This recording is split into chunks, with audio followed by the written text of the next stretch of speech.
Huh?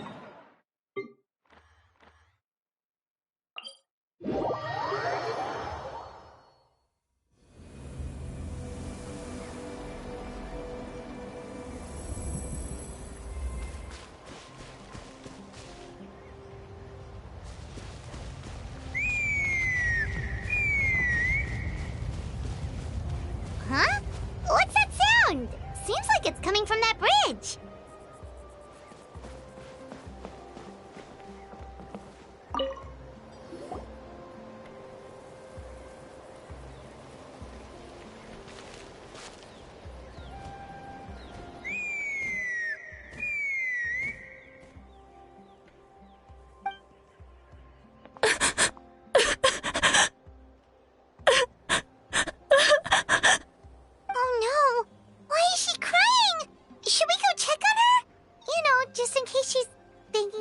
Something stupid.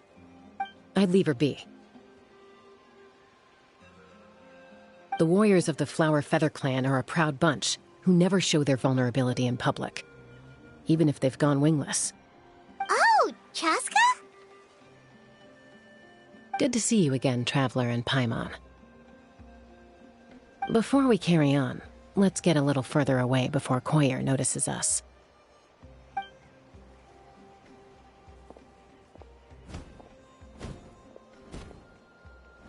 So, that girl on the bridge, Koyer, you said? Should she really be on her own right now? With the mental state she's in, it just seems risky. Don't worry. That's exactly why I'm here. Elder Alpa sent me to keep an eye on her. If she does attempt the unthinkable, I'll swoop in and catch her. I doubt it'll come to that, though. She's a fighter. A warrior, in fact. One who aimed for the sky. However despondent she might feel now, I'm confident she'll get through it. Well, in the Flower Feather Clan, there's an elite flying squad made up of Kukasaur riders. But it's an extremely selective squad. To become a rider, you need to undergo a trial where you not only demonstrate mastery of the relevant skills, but also win the approval of the Kukasaurs.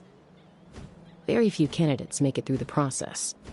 Koyer has spent years training for her most recent attempt, but unfortunately she didn't pass. So it's not hard to see why she's so upset.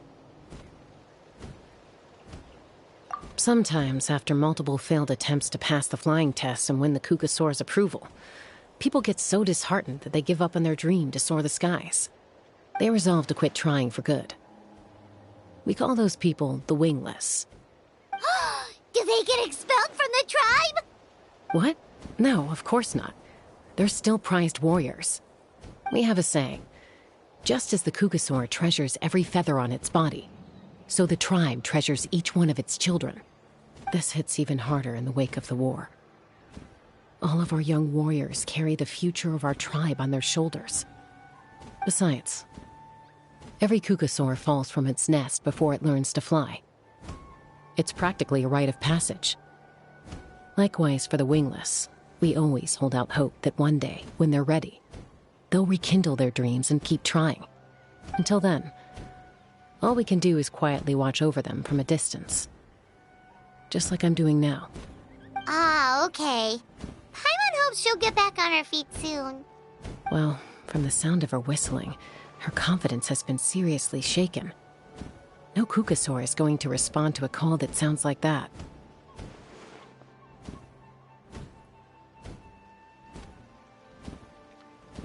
Yeah. People from my tribe call to their saurian companions by whistling or blowing a horn. So it sounds like Koyer was trying to summon a Kukasaur to practice her flying. But the Kukasaurs are an even prouder bunch than our warriors. They would never respond to a lackluster whistle like that. First she failed the trial, and now she's struggling to even summon a Kukasaur. That's only going to hurt her confidence further. And getting trapped in that vicious circle is the kind of thing that'll make people go wingless. Surely there must be something we can do to help. That's very kind of you. Koyer's flying skills are up to par, but mentally she's stuck in a rut. If she wants to return to the sky, she has to overcome that for herself. I'm going to lay low nearby. just in case she takes a turn for the worse. Let me give you a tour around the tribe once this is all over.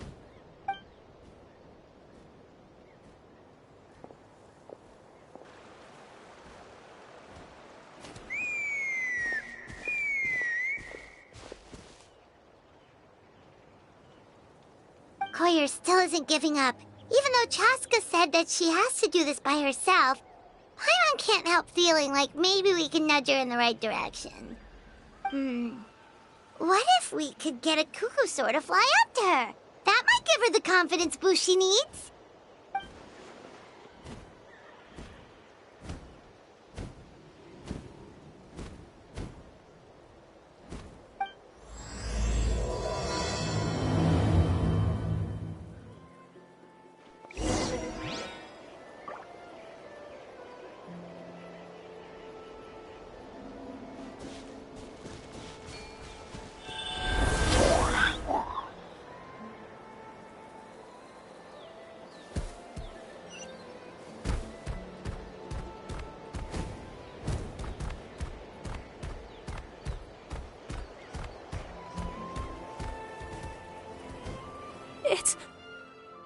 It's a cuckoosaur! Oh my gosh! Is this really happening? I did it! I summoned one! I was beginning to think you'd all given up on me completely. Thank you. Oh, thank you!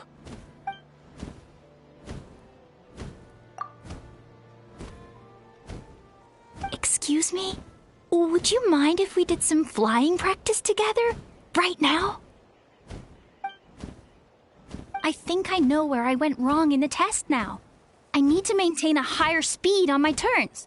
So, I just gotta practice my bell tail slides and split S maneuvers.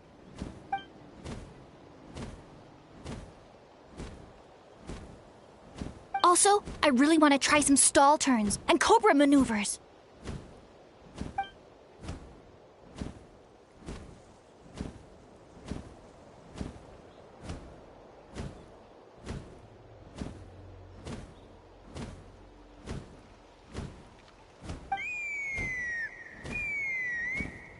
Huh? That sounded like a whistle. Is someone else trying to summon a cuckoosaur? Hey! Wait! Wait!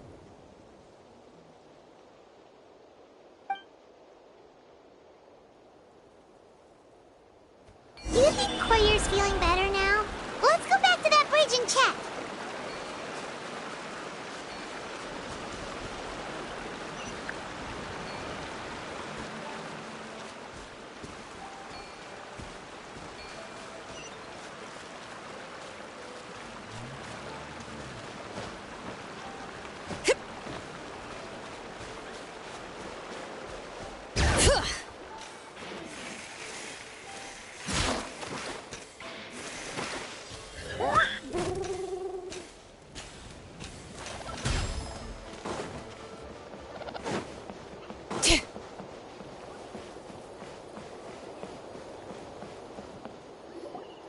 Chasca! I summoned a cuckoosaur! They do still respond to me after all! Although, unfortunately, someone else summoned it away again before I had a chance to go for a flight. Oh, really? That is unfortunate. But if you can do it once, you can do it again. Keep at it, and you'll pass the trial eventually. You're right. You know, I almost thought about giving up, but I'm glad I didn't. Hey, Chasca, how's Koyer doing? Huh? Who are you? And how do you know my name? These are my, friends. The Traveler and Paimon. You came up in conversation the other day because I was telling them about up-and-coming warriors in our tribe. Oh, the Traveler, huh? So that's you. What do you mean up-and-coming?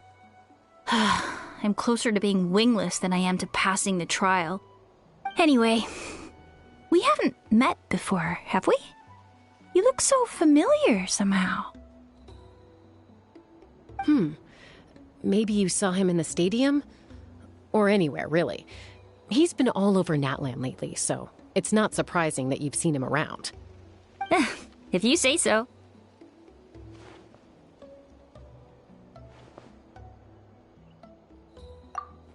Koyer, Chasca.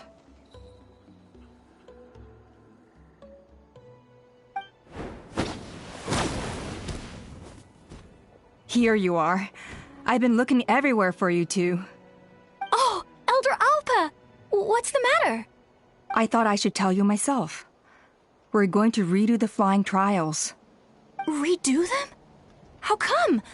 This is so unexpected. And I can't believe you came out here just to tell us that in person. It's embarrassing to admit, but due to time constraints, we didn't do a proper inspection of the arena before the last round of trials began. Then we started to notice many candidates performing worse than expected. So we redid the inspection afterwards and found a number of issues which likely impacted candidate performance. This was entirely our mistake, and I apologize unreservedly.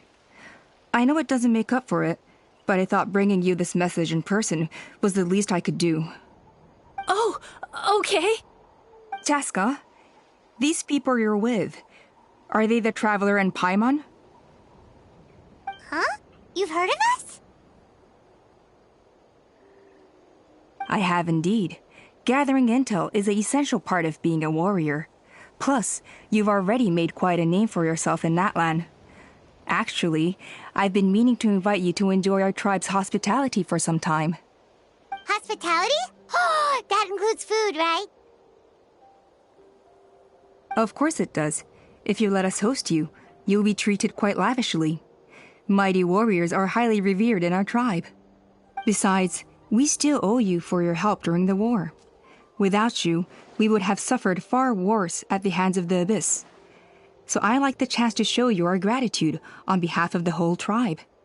Mighty warriors, plural? So Paimon counts too? Paimon's starting to like you a lot. That should go without saying. Your flying skills are the envy of our tribe.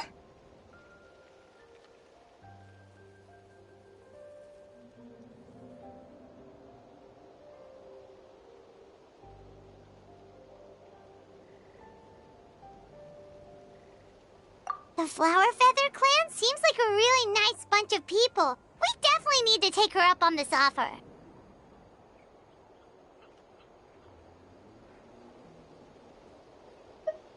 Well, I'd love to stay, but I'm afraid I still have to inform the other candidates about the retrials. With our younger generation's future on the line, there's no time to lose. Wait, Elder Alpa! Let me help! The sooner everyone gets the news, the better. Very well. In that case, Chasca, could I leave you to entertain our guests? Sure thing. Okay. Let's meet by the Obsidian Totem Pole later. Koyer, let's get going. Okay.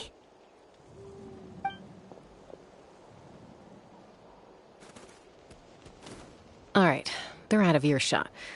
I'm just gonna come out and ask. That Kukasaur who responded to Koyer's call, that was your doing, wasn't it?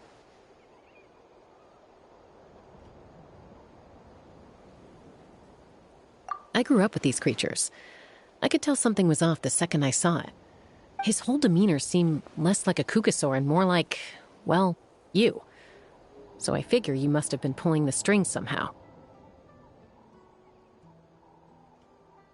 He looked very flustered when Koyer asked for a ride, so I whistled to give him a chance to escape. And judging by the look on your face, that was a welcome intervention, huh? It's all right. If you'd rather your hidden talents remain hidden, I respect that. I won't press you for answers, and I'll keep my speculations to myself. You're the kind of person I'd still trust even if you had superpowers. I know you'd use them for good. I think the ends justify the means in this case. She just lacked confidence, and you helped her resolve her internal conflict. If you hadn't intervened, I likely would have gotten my mom to help out instead. Although, having said that, there's a small chance she might have recognized her and seen through the whole thing. That would have done more harm than good.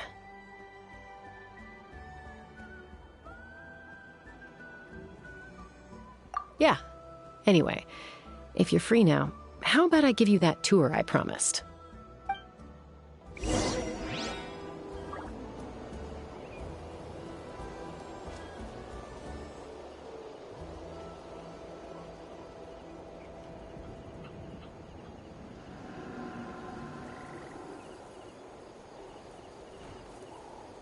We should, take a break after all that running around.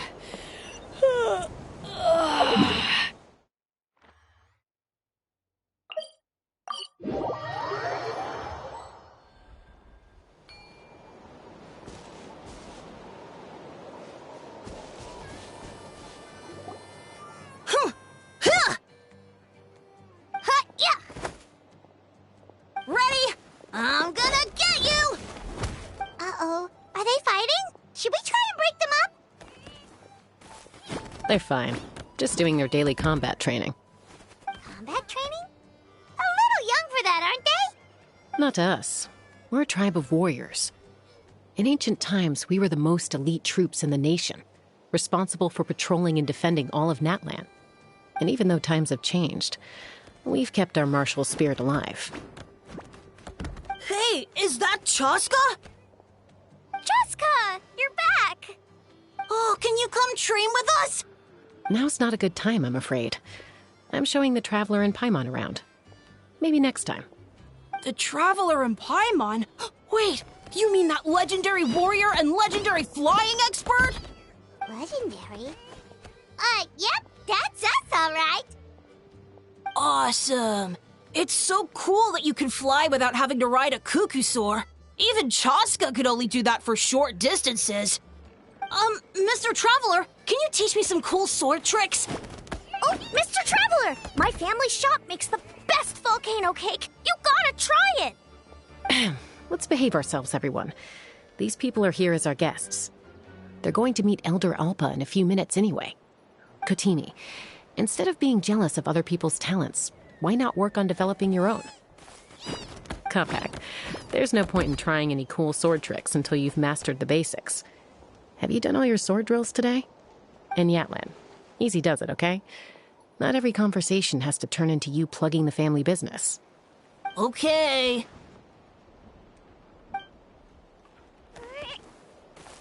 Sorry about those kids. They just got overexcited when they heard your name. Hope it didn't bother you too much. This is a volcano cake that Yatlan forced into my hands. She said to think of it as an apology gift. Whoa, it smells amazing! Traveler, you want some?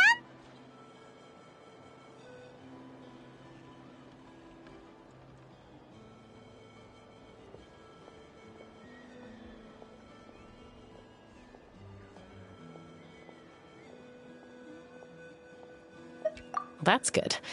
Yatlan will be thrilled. By the way, Chasca, those kids really adore you. You're way better with them than Paimon expected. Paimon figured you'd be more... aloof, maybe? Aloof, huh? Well, to be fair, there was a period when I was like that. Around the time when I first joined the tribe. But it's a terrible attitude to have as a peacemaker. It tends to turn situations that could have had a peaceful resolution into a stalemate that can only be resolved by force. Yep, exactly.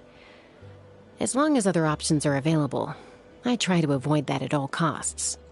Someone once told me that peace imposed by force will crumble in a matter of days. But peace achieved through genuine dialogue actually benefits both sides. Even if sometimes the parties are only willing to negotiate because they're both armed to the teeth. That's true. Hey, Chasca! Uncle Cusco knows you're back, and he's coming to get you. Oh, thanks. Traveler, Paimon, got a dash. I'll meet you at the totem pole up ahead. You can't miss it. It sticks out like a sore thumb. Wait, are you running away? First rule of conflict resolution? Grab the fan and run before the you-know-what hits. Trust Chasca to make even running away sound cool. Sorry about this. Just stall him for me, okay? I'll explain everything later.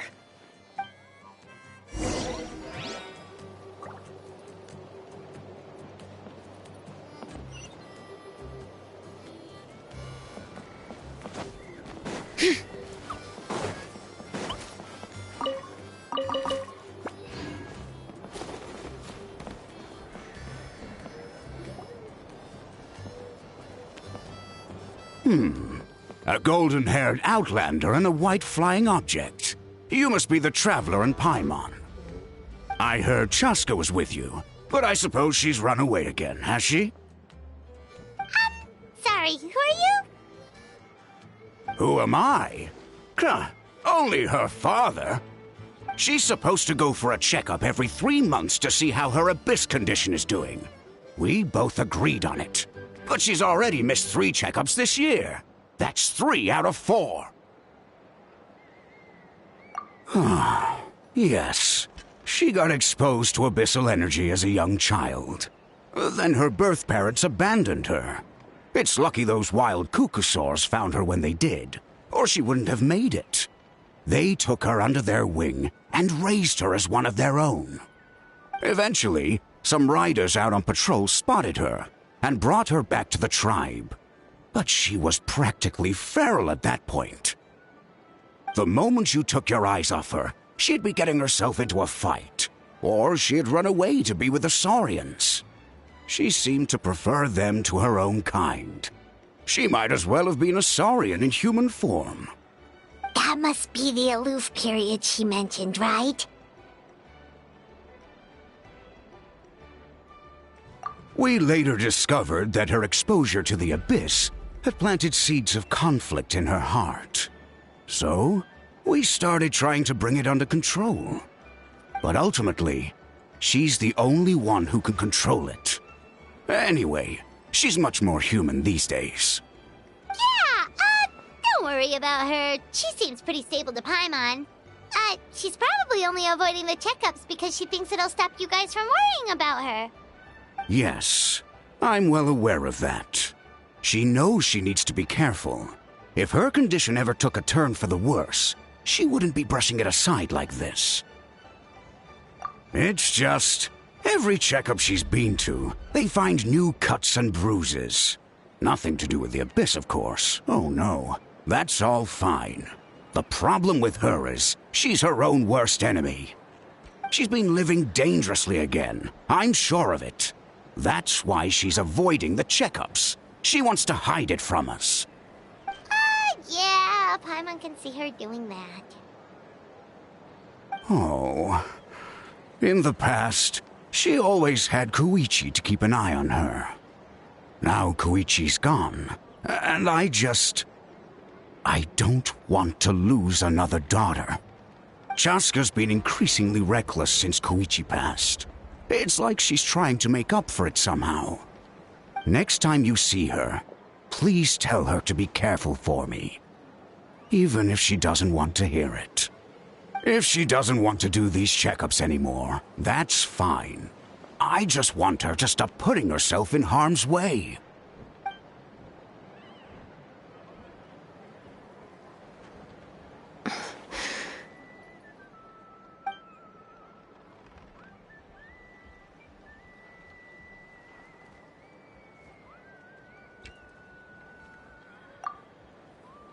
Whoa, where did the time go?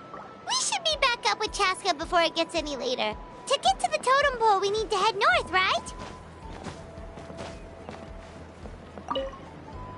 I'm sorry. I didn't mean to keep you so long. I don't get to talk about my daughters much. And once I got going, I lost track of time. I should be getting back to work now. So, oh, Chasca. Help me talk some sense into her, won't you?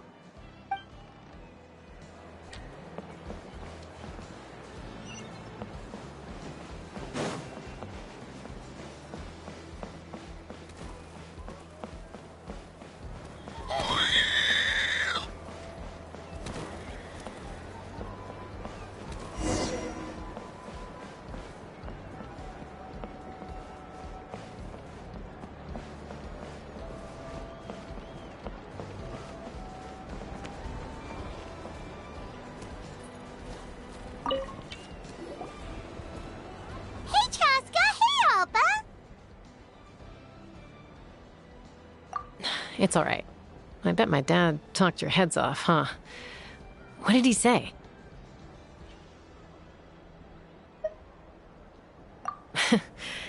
I was sometimes a little impulsive back then. That's putting it mildly. The memories. It feels like it was only yesterday when we brought you back and had Cusco and his family take you in. Back then, no one imagined this feral child would grow up to be the strongest warrior of the Flower Feather clan.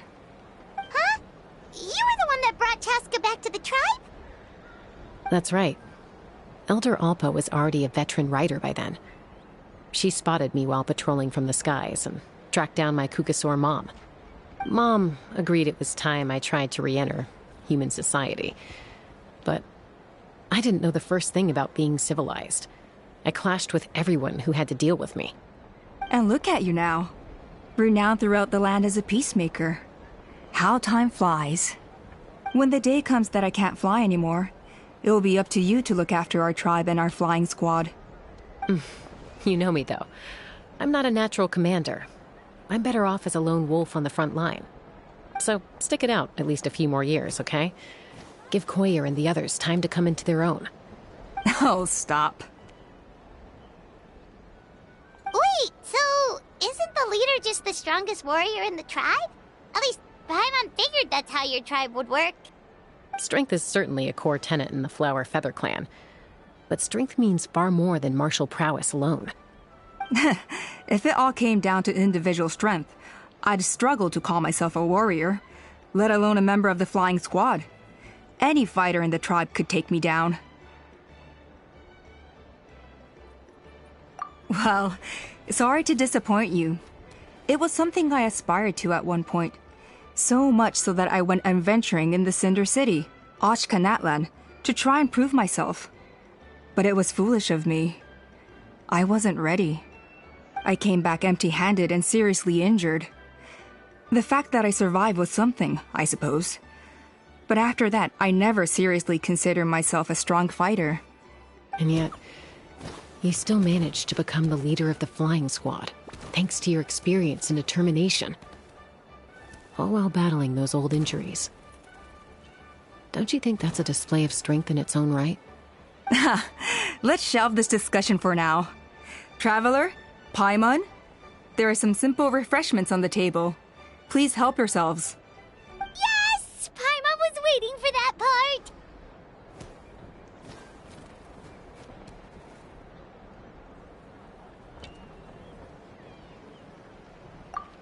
They were for the snack stomach. The refreshment stomach still has plenty of space.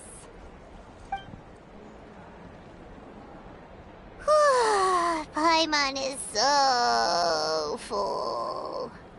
Well, if you're enjoying our hospitality, feel free to stay with us as long as you like. Elder Alpa? Something's come up.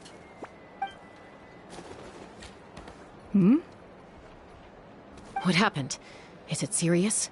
Shall I deal with it? It's... Some merchants showed up, not from our tribe.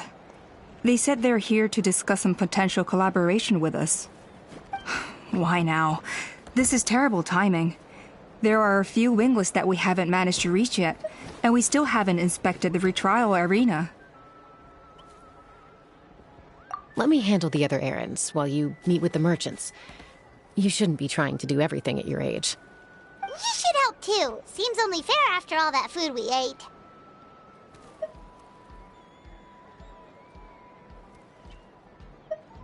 Huh. Well, much obliged. Chasca, the remaining wingless are all people you know. Let's see. Pishika now manages the floating target balloons. Waska's probably still addicted to eyes on the feathered prize, and Junon spends her days up on the flying platform, staring at the Cinder City. I'll leave you to tell them the news.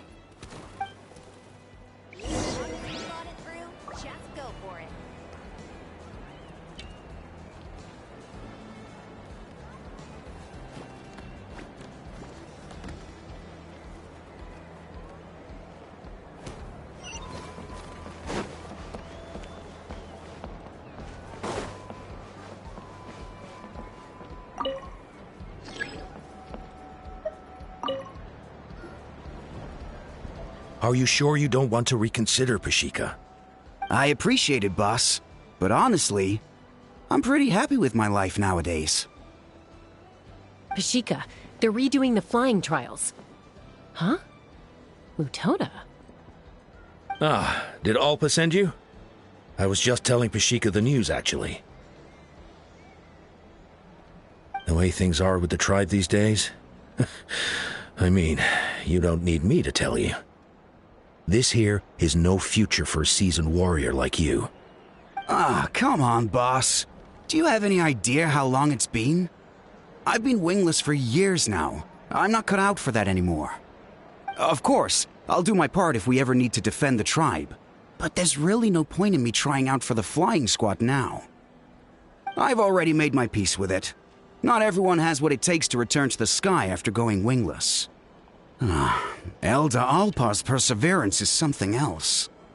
And it's okay if I'm not destined for greatness. I might not have the Kukasaur's approval, but with my hot air balloons, I can still reach the skies. Handling these balloons every day, seeing how the customers react, the looks on their faces, that's enough for me. Finding something you love doing can be just as hard as passing the flying trial. It's worth holding on to. Fair enough. It's your choice. I won't force you. Oh, by the way, you should try taking a balloon ride if you've got the time. Once you've been up there for yourself, you'll see why I love it so much. No problem. If you ever want to give it a try, you know where to find me.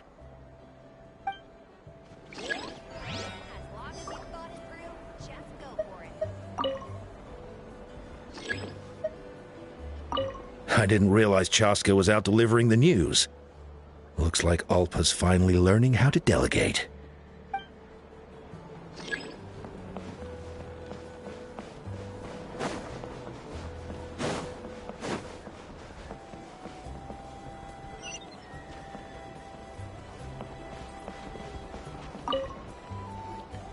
A retrial? What's the point? I pretty much treat life like it's a game.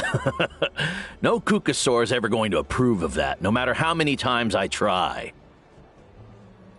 Waskar, I can assure you, Kukasaurs wouldn't judge you for something like that. Well, they must be judging me for something. Maybe I lack fighting spirit, or just don't have the talent. Not everyone's a natural like you. Don't waste your time on me. You'll have better luck with the ones who still have their heads in the clouds.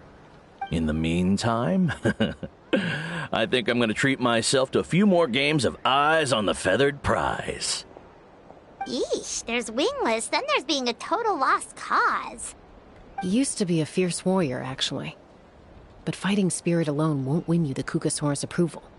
Are all Kukasaurs so strict? The ones in floating target balloons and Eyes on the Feathered Prize seem pretty chilled out. It's one thing to hang out and have fun, but quite another to take to the skies with a human life on your back. Giving a ride to someone who's unqualified endangers not only the rider, but also the Kukasaur themselves. If the rider makes a mistake, they both suffer the consequences. So we have a mutual understanding with the Kukasaurs. If someone isn't up to standard, we have to reject them. Even if it means breaking their hearts.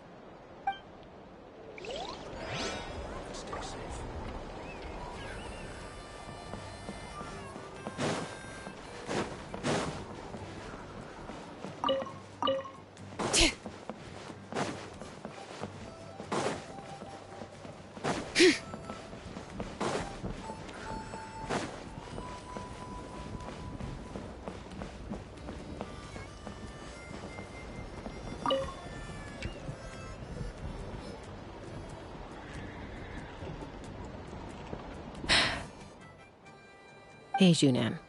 Gazing out at Ochkanatlan again, huh? Chasca? What are you doing here? Is something up? The flying squad is hosting retrials again soon. Want to give it another try? Maybe you're forgetting the definition of wingless.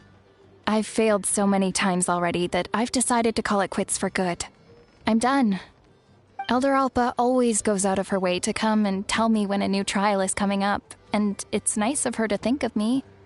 But nothing's gonna change. I'm not going to suddenly pass just because they're holding another trial. They're making some big changes to the arena this time, so the flying experience should be smoother than before. Koyer's gonna try again. No, forget it. If I was genuinely good enough to make the squad, the location shouldn't affect my chances. A true rider can fly confidently whatever the conditions, like you and Elder Alpa. Shunan! They're redoing the... Huh? Chasca and the Traveler. You're already here. I guess they told you already then. Come on, let's go train together. I'm gonna sit this one out. What? Why? But you've always looked up to Elder Alpa. She went wingless after her injury and spent years drifting, but even she came back and made it in the end. If she can do it, why can't you? I mean, I don't have that kind of perseverance. And besides, the last thing I want to do is fail in front of her yet again. Oh, come on. You know you don't need to worry about that. All right, well, how about we just treat this as you being my mentor? Then will you train with me? I mean...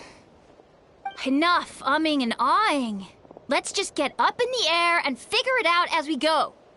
Wait! Hold on, slow down. I can't keep up. Well, that's one way to do it. They've been best friends since they were kids. If anyone knows how to get Junan out of a rut, it's Koyer. You helped Koyer deal with her internal conflict, and now she's done the same for someone else. You know, people often talk about how one conflict leads to another and so on. But sometimes in life, things spiral in a good direction instead.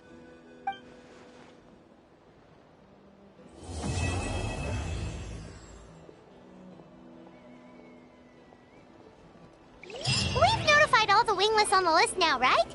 Where to next? The trial arena. It's not far from the tribe. It's not like I'm gonna try. Oh my god. Keep trying.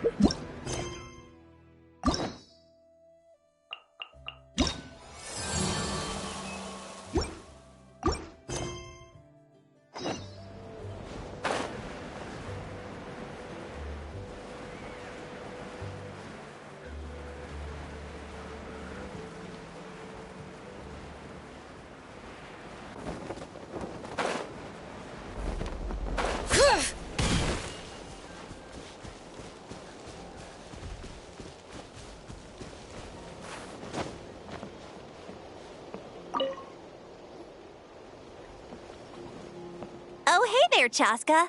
Did Elder Alpa send you? Yeah, she's got other things on her plate right now. How are things looking here? Well, the inspection revealed numerous blockages all over the trial arena. It looks like they're the result of ley line disorders caused by repeat abyss invasions. Theoretically, we just need to clear those obstacles, and the arena will fill up with gaseous phlogiston again. But that's proving difficult to achieve in practice, for all sorts of reasons. Why don't you head on down and check things out for yourself? Feel free to ask the staff for more details.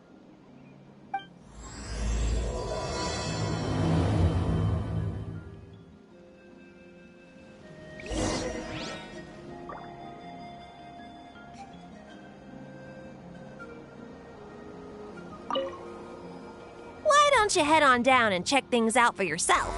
Feel free to ask the staff for more details.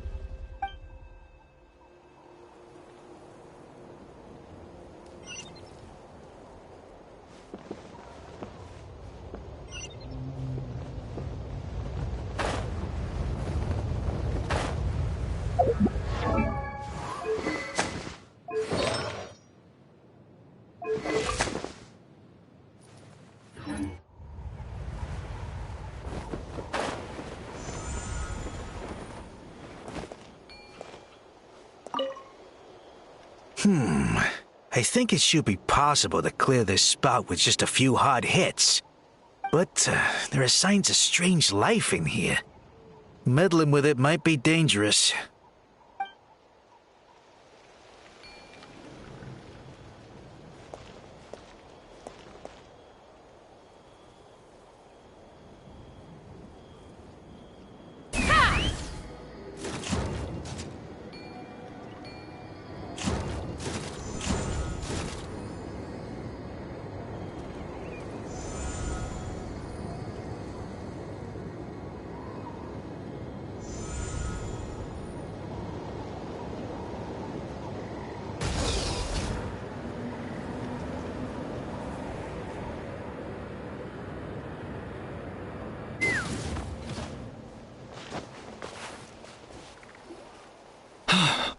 Oh, are you here to help?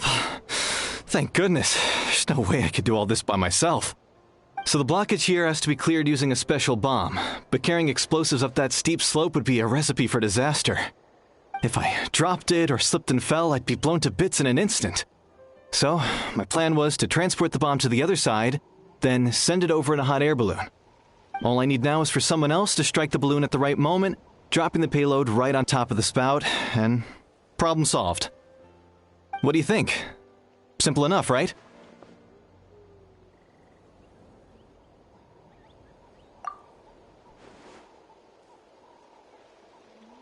Huh? Oh, that one. No, I've got no idea who that belongs to. Or how they got it up so high. I just wish I could fly up there and check out what kind of tech they're using. Ah, well. Getting the trial arena back in order is more important. I'll head over and set up now. Let me know when you're ready.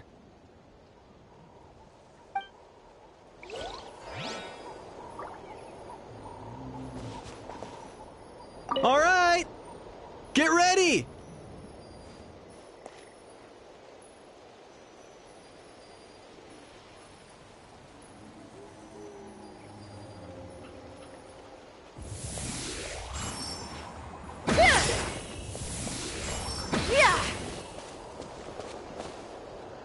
Let's fly.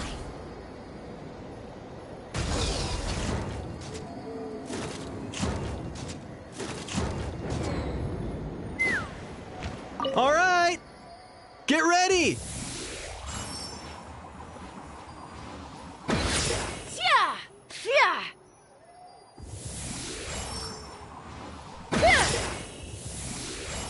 Yeah! Take me up!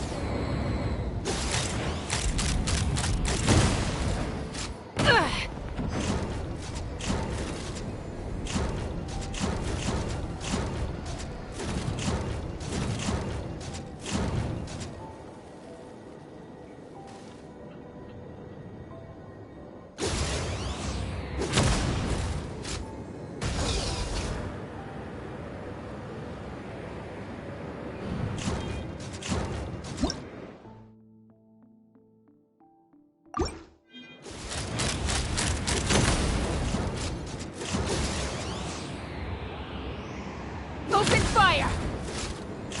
Yeah!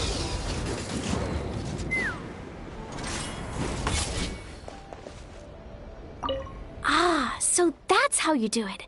Amazing!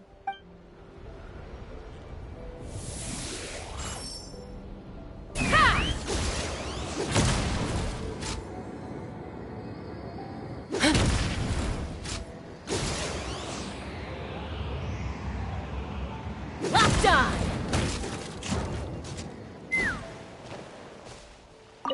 How strange.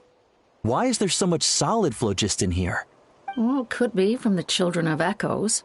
Maybe it got swept up here due to the ley line disturbances? And I did see those strange markings on the cliff.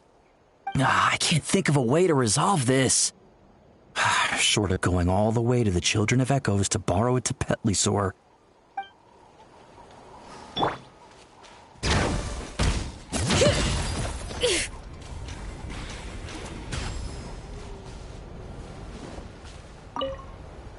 Whoa! Did you see that? A Petlisaur just showed up out of nowhere. How did it get here? Just passing by, or... Huh. Well, not gonna argue with a good thing. The spout's clear. That's all that matters.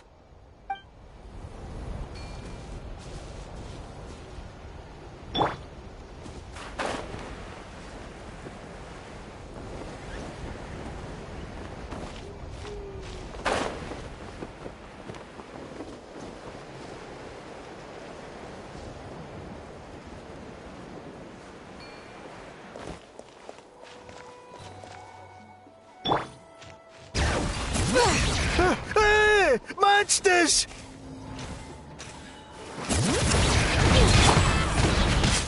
One with nature. Bubba, get them! Take me up! Locked on! The gaseous phlogiston is being replenished. Looks like all the spouts have been unblocked. Let's head back up. I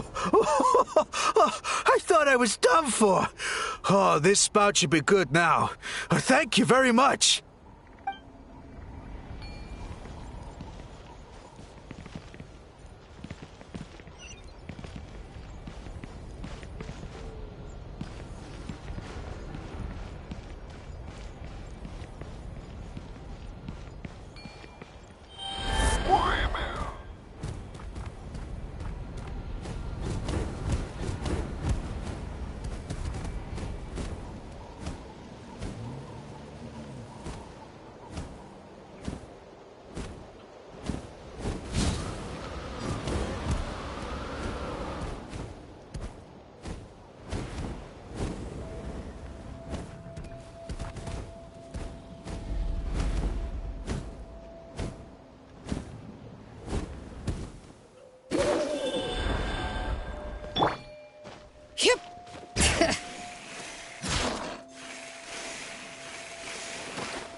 Wow, you took care of everything in no time at all. Incredible work. Now we just have to wait until the gaseous phlogiston is fully replenished. Then we can kick off the retrials. Actually, Inkanak, I'd like to do a test flight first, just to make sure we're not missing anything. Could you arrange that for me? Huh? But you only just finished getting the arena ready. There could still be other hazards we're unaware of. All the more reason to have me test it out. Think of it as another inspection. I guess you're right. With your flying skills, you won't be in any serious danger, even if there are hazards we overlooked. The conditions in this area seem a little unstable, but a test flight is the only way to catch any lingering issues. All right, I'll get things set up for you. Just let me know when you're ready.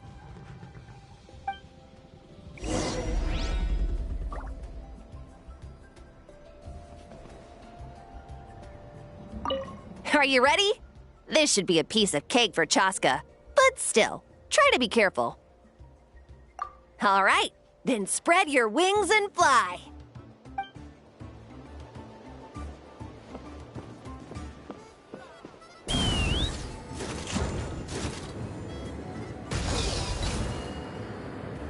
Giddy up!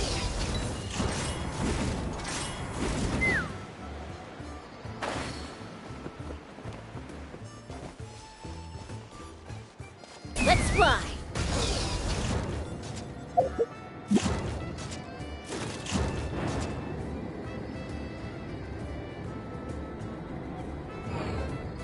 Yeah!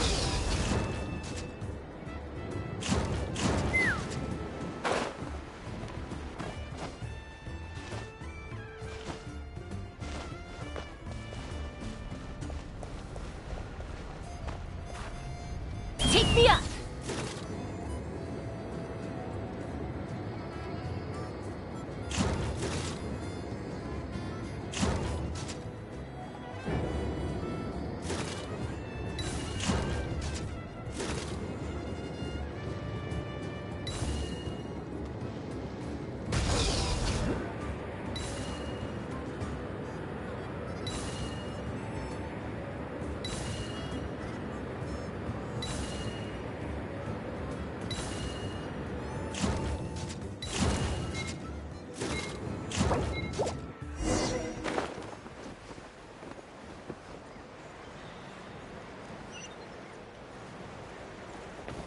All right.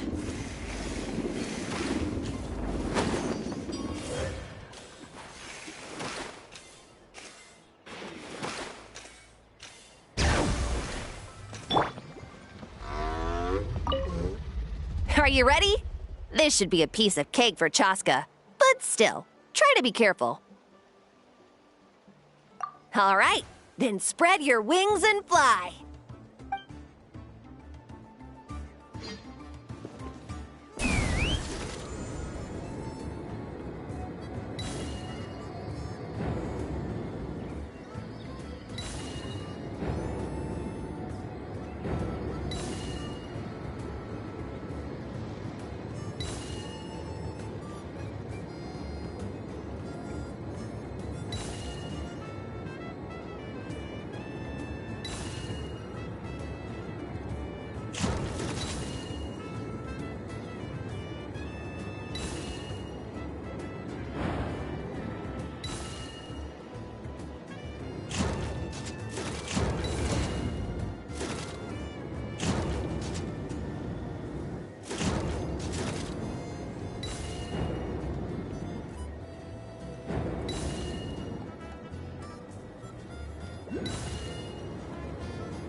That was amazing. Paimon couldn't take her eyes off you. No, nothing major. Give it a few days, and we should be able to conduct the trials. Help! Help me! You're from the Flower Feather clan, right? Please, come quick, you've got to help us! Catch your breath first. What's the situation? We got attacked by a Kukasaur. My friends are still stranded in the middle of the road with the goods we were transporting. Please, I'm begging you, save them! Huh? Are Kukusaurs really that aggressive? Do they usually attack groups of people unprovoked? Not in my experience, but there are exceptions to every rule. Let's go check it out.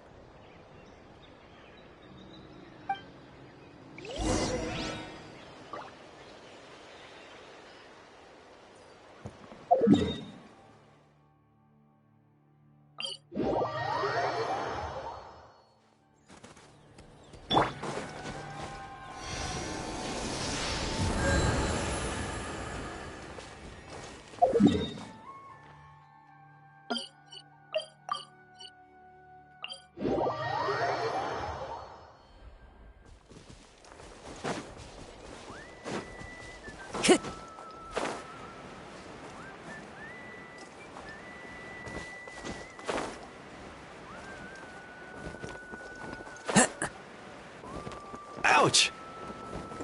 I've never seen such an aggressive Kukusaur.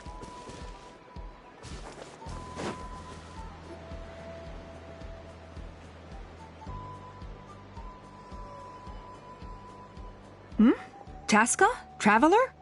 This is a surprise. Elder Alpa? Huh. So, where's this aggressive Kukusaur we've heard about? Already flew away. Looks like it backed off once it realized that reinforcements were coming. So why do you think it attacked these people in the first place? Was it after the food? No. These merchants are even transporting food. Ah! Thank goodness! The phlogiston wings are intact! Phlogiston wings? Thank you so much for coming to our rescue. These phlogiston wings are our most prized goods. If anything happened to them, it would ruin us. Wait a minute. Are you the merchants that were looking to collaborate with us? Wormy told me about you. Yeah, that's us. So I take it you're Elder Ulpa? I am. You must be exhausted from your journey, not to mention shaking up from the attack. Let me bring you back to our tribe to rest. We can talk business after you've recovered. But Elder Alba, what about the Kukusaur attack? Well, our guests here weren't seriously injured, and their goods are intact. Perhaps that Kukusaur was just having a bad day. There are so many of them around here. You'd expect something like this every once in a while. I don't think we need to pursue it any further. More importantly, how are the preparations for the flying trials going? Is everything in order over at the arena?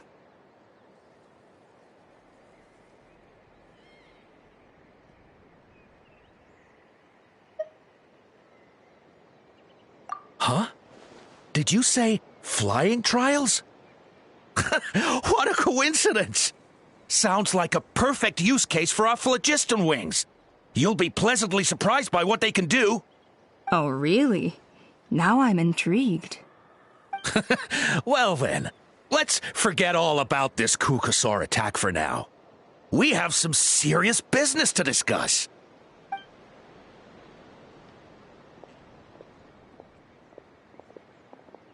Huh?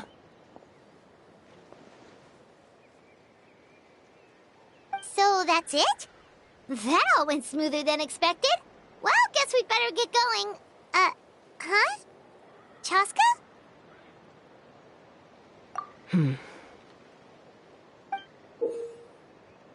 A blood-stained feather.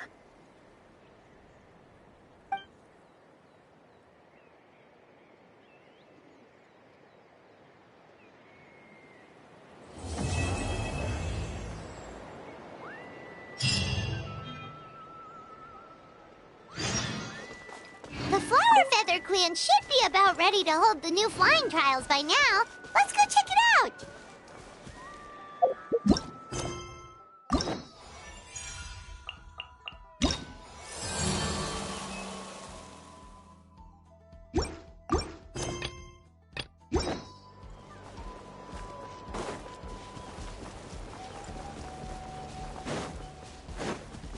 Time to go.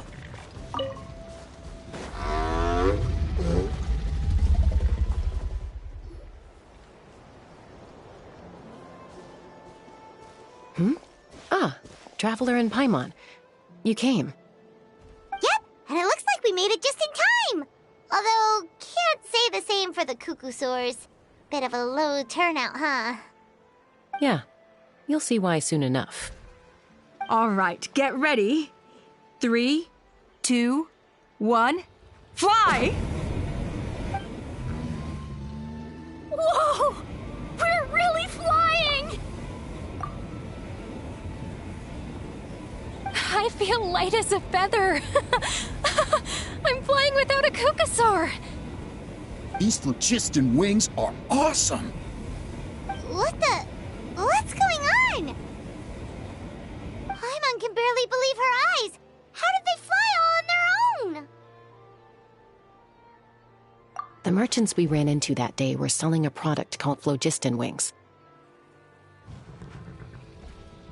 It's a flying machine worn on the back. To operate it, you just use a handheld trackball that controls the flow of gaseous phlogiston. That's incredible. Yeah. If our tribe, if Natlan mass adopted this technology, it would revolutionize our mobility and responsiveness in times of crisis. Just think of the countless tragedies that could be averted. I feel like I'm dreaming. Did I really just fly on my own without the help of a Cuckoosaur? You'd better believe it! Plus, you just passed the flying trial! Right, Elder Alba? Elder Alpa? Should this really count as a pass? If we did the trial using phlogiston wings? Why not? The scoring rubric is about flying performance. It doesn't specifically say you have to ride a Cuckoosaur, does it? Yeah, maybe, but... I mean, even Chasca had to ride a Cuckoosaur in her trial, right? And the whole point of the trial is to test both your flying technique and your ability to work with a Saurian companion. Well, if we can fly by ourselves, maybe we don't need to test the ladder anymore. Chasca, Traveler, what are your thoughts on this new invention?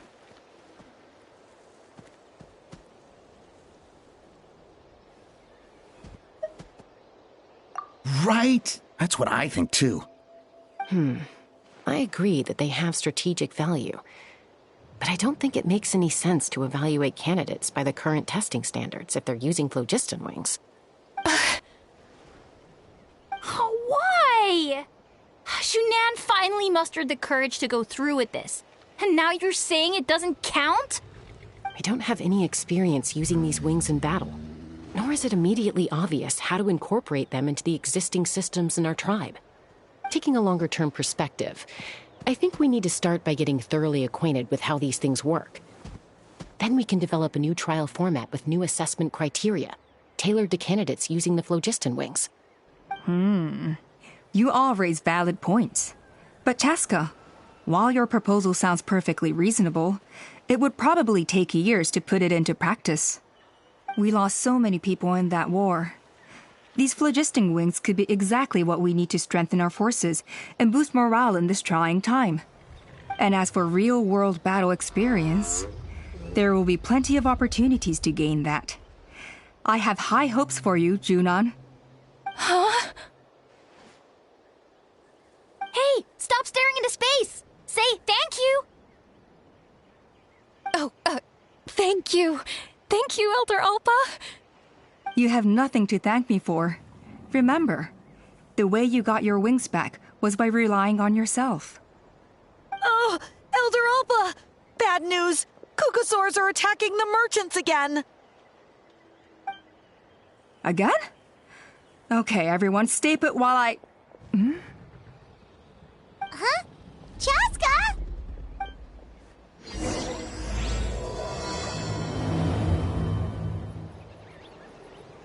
Why did Chasca rush off like that? And then Elder Alpa and the others too?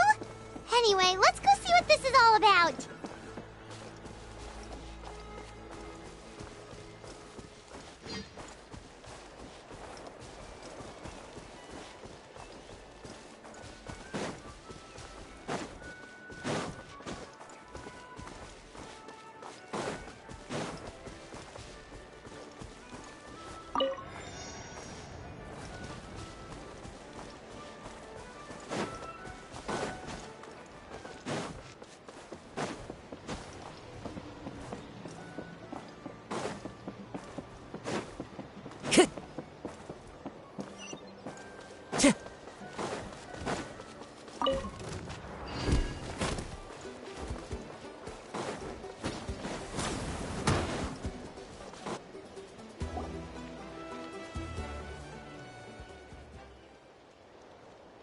Oh, it's back! It found us again!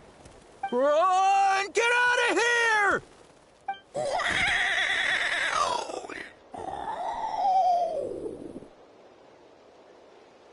Curses! She's really riled up this time. Hey! Stop running! We'll never outrun a creature with wings! Get back here and let's fight!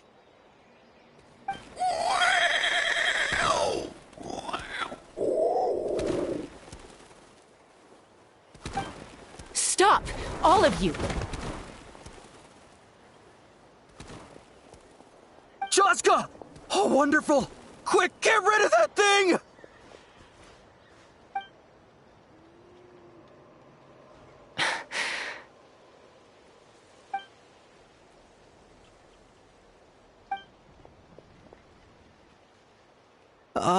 What's going on? Why isn't she doing anything? So it really is you, sister. Wait, sister? That Cucosaur is Chasca's sister?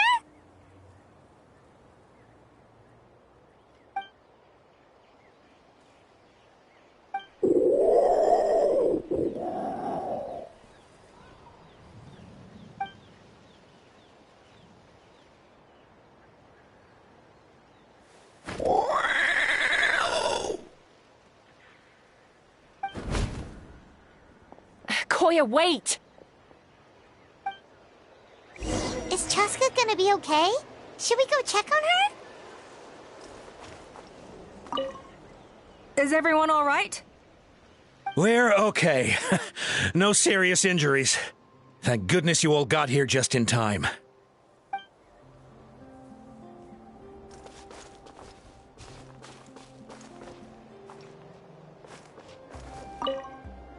What was wrong with that Cucosaur?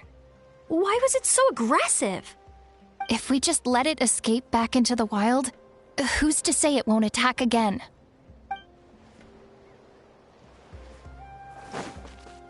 Time to go.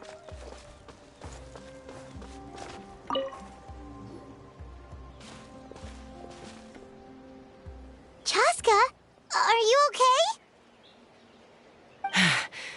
I'm fine. Sorry for making you worry.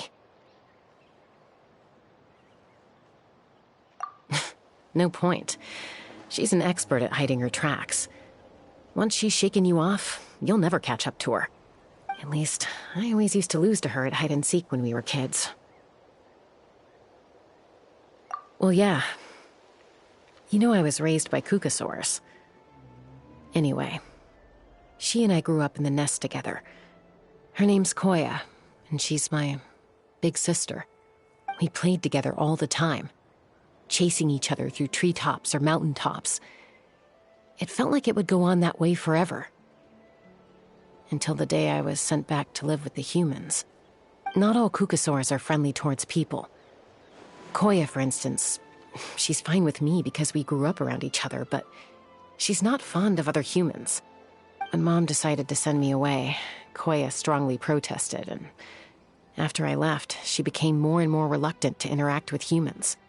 Maybe she thinks that humans stole you away from her. It's a possibility, but in any case, we still stayed best friends at first. I had a hard time adjusting to life in the tribe. So whenever something went wrong, I'd run off into the wild and vent to Koya. Ah, so that's what Uncle Cusco was talking about. He said you seemed to prefer hanging out with Saurians to your own kind back then. Yeah, I did.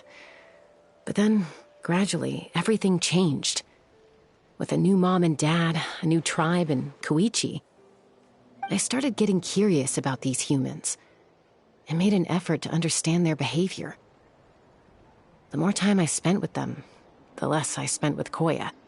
And then, one day, it was Koya's turn to leave the nest. She sought me out and asked if I was willing to leave the tribe and go live in the wilderness with her. As far as I can remember, that was the first time she ever approached a human settlement on purpose. So, how did you answer her? Well, I wouldn't be standing here talking to you if I'd said yes.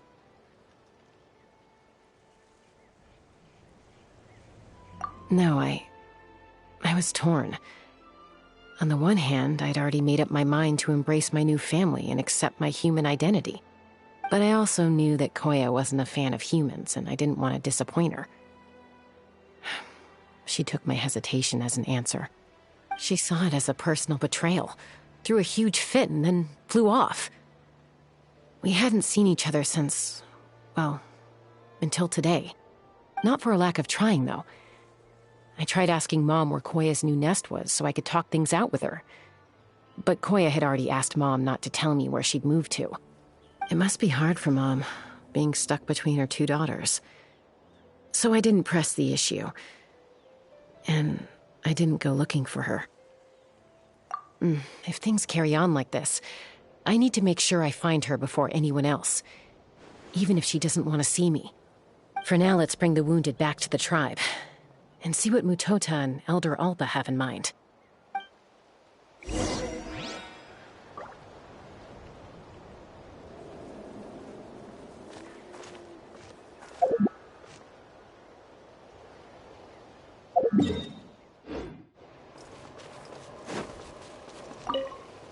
What was wrong with that? If we just let it...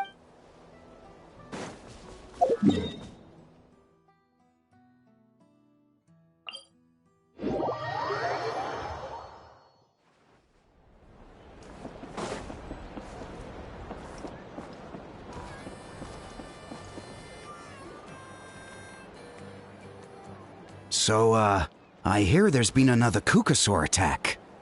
Ha! I knew it! They're wild animals, and they can't be trusted.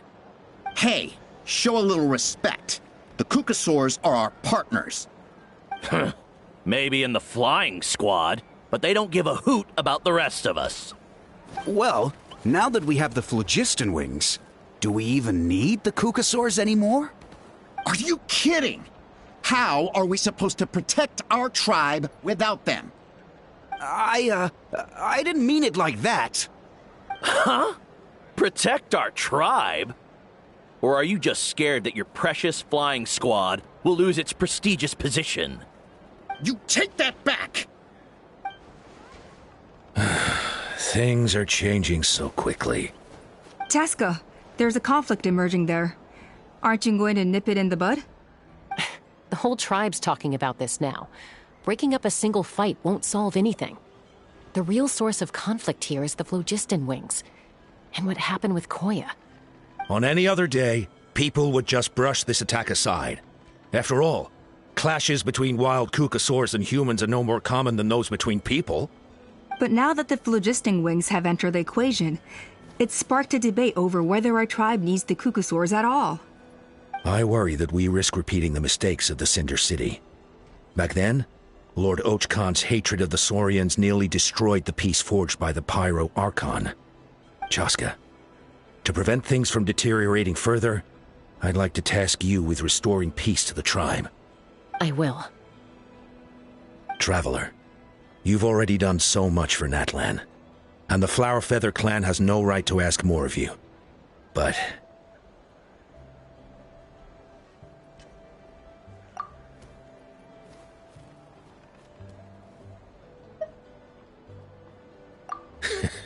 looks like I was making a mountain out of a molehill. And don't forget about Paimon. Just leave this to us. This whole situation has unfolded so quickly that it's put us on a back foot. To tell the truth, it makes me a little suspicious. You think someone might have orchestrated all this? It's possible. Leave it with me. I'll look into it. Also, Chasca, could you try to keep a low profile while you're out there digging around? We don't want to give our hand away. I'll do my best. Okay, so where should we start? This all began with Koya's attacks. If we can find out what led her to do it, that should give us something to work with. Unlikely. Given how she reacted when I showed up, I don't think she's forgiven me. If you want to resolve a conflict through dialogue, sometimes you need a third-party facilitator. Let's go see my mom.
Time to go.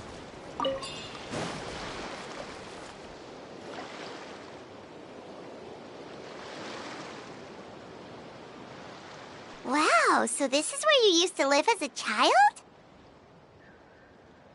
Mm-hmm. When I was little, we used to do this thing where I'd jump from the top of this tree, and Koya would fly over from the platform and catch me in midair. Or sometimes we'd both fly from the treetop together, and then after some aerial maneuvering, she'd throw me up onto that platform. After we got a bit older, we went to the nearby shores looking for even greater heights. Ah! Stop! You're gonna give Paimon a heart attack! Oh, really? I just thought it made a fun story.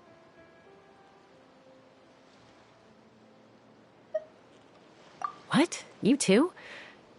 All right, fine. Let's focus on the matter at hand.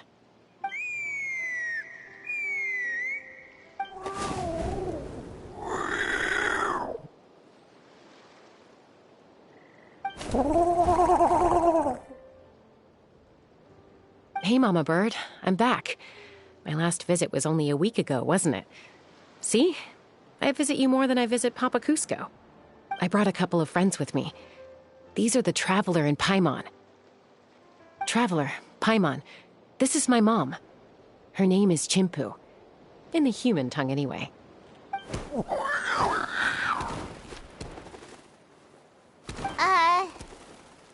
Hi. No, not really. I don't speak it as such, but I can sort of get the gist. Although only with Mom and Koya, since I spent my formative years with them. Even then, it's basically a best guess based on their sounds, body language, and expressions. Seems to work about 9 times out of 10, anyway. As for whether Mom understands me, I can't always tell. But somehow we still manage to communicate. Call it the family bond, I guess.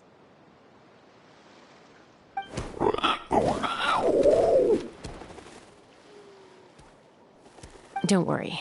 I'm doing well, but I think Koya might be in some trouble.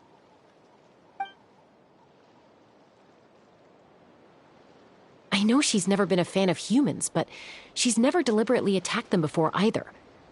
What's behind this sudden change? Does, Auntie Chimpu know anything? Doesn't look like it. Koya hasn't visited her in a long time. Then, could you please tell me where she's living nowadays? I really need to talk to her. If this animosity between her and the tribe continues, then the next time there's an incident, I don't know if I'll make it there in time.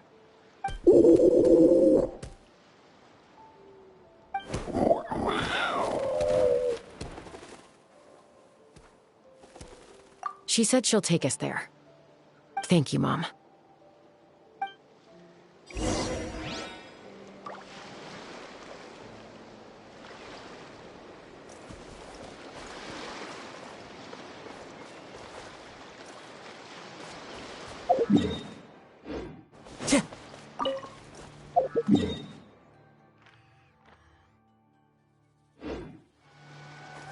Time to go.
This is a really remote location.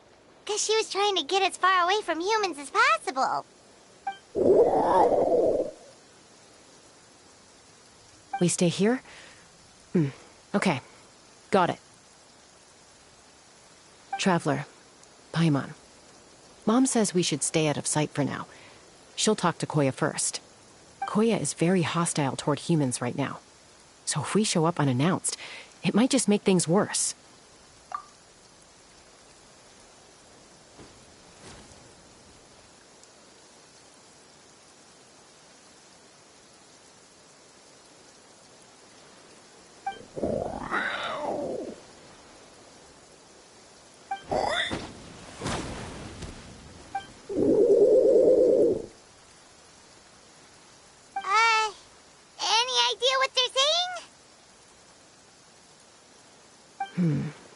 Sounds like things are more complicated than I imagined.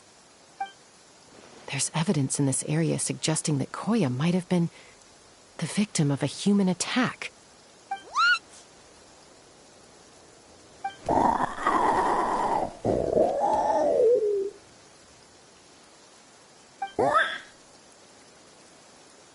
No!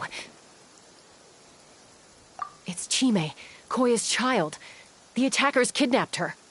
They came over the sea, under the cover of night, and they took Chime. What the heck? Who would do such a thing?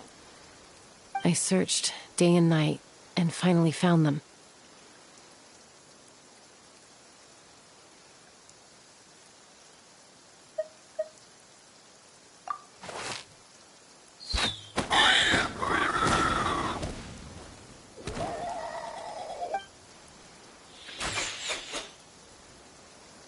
Oh, yeah! T'Pol's contraption is working like a charm! Got her in one! Hey, there's another one! Wait, is that the one that got away last time? Who cares? Just get them all! T'Pol pays us per catch!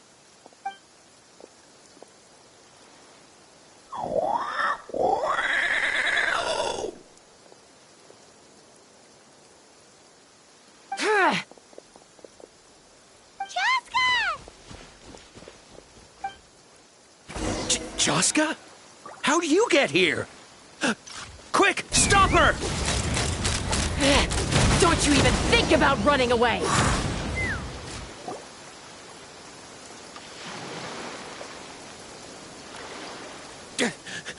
Don't come any closer, or I'll... Go, Phlogiston Wings! Take me out of here! Uh-oh, looks like it malfunctioned! This is bad. Mom and Koya are already injured. And if that thing explodes right next to them... Help! Elemental energy suppresses it! Please, someone! Get back!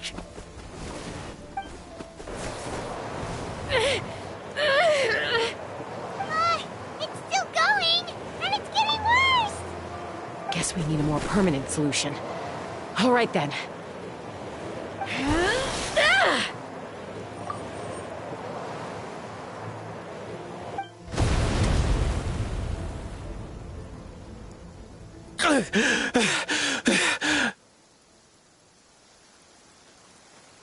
That was too close. I thought I was gonna die.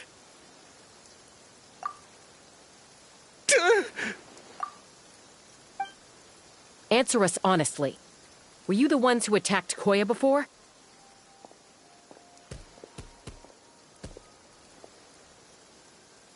I am... No, it was...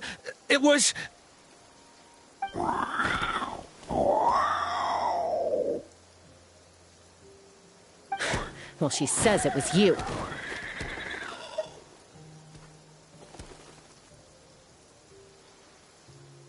Just tell me, who sent you here? It was T'Pol. He told us to catch all the wild Kukasaurs we can find. And he also said that this Kukasaur has become a thorn in his side, so it needs dealing with urgently. T'Pol? Huh.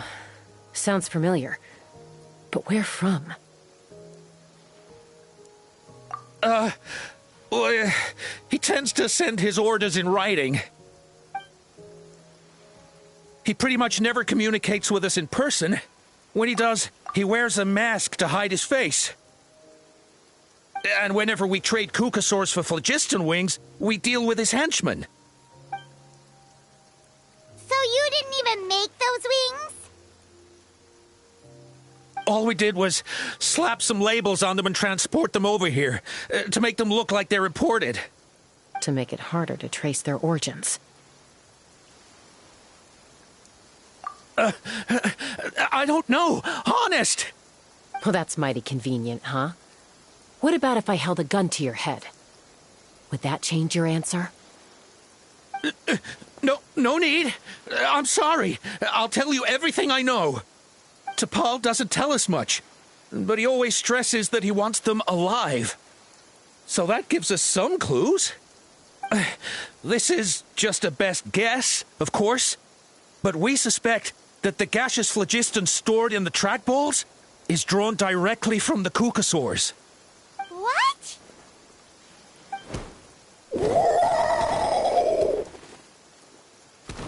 Easy now. You're still injured. Hey, keep talking. Yes, ma'am. So, the gaseous phlogiston has to be highly refined in order to power the phlogiston wings. The slightest imperfection can have disastrous consequences, as you just witnessed. But the Kukasaurs have a natural ability to process gaseous phlogiston. So, if you use them as an intermediary, then...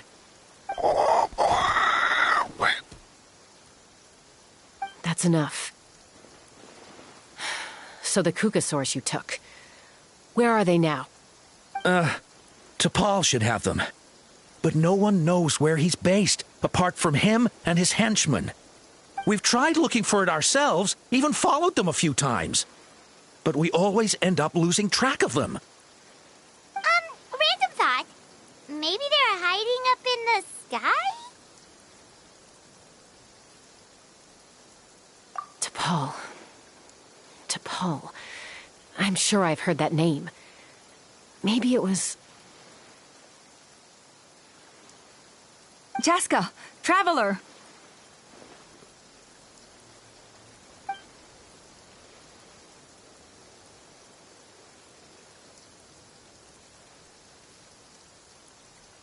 That voice! It's Alpha!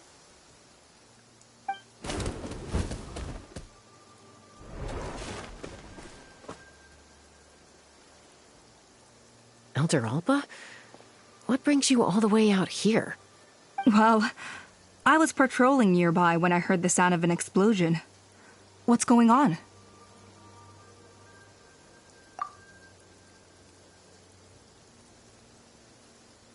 I don't believe it.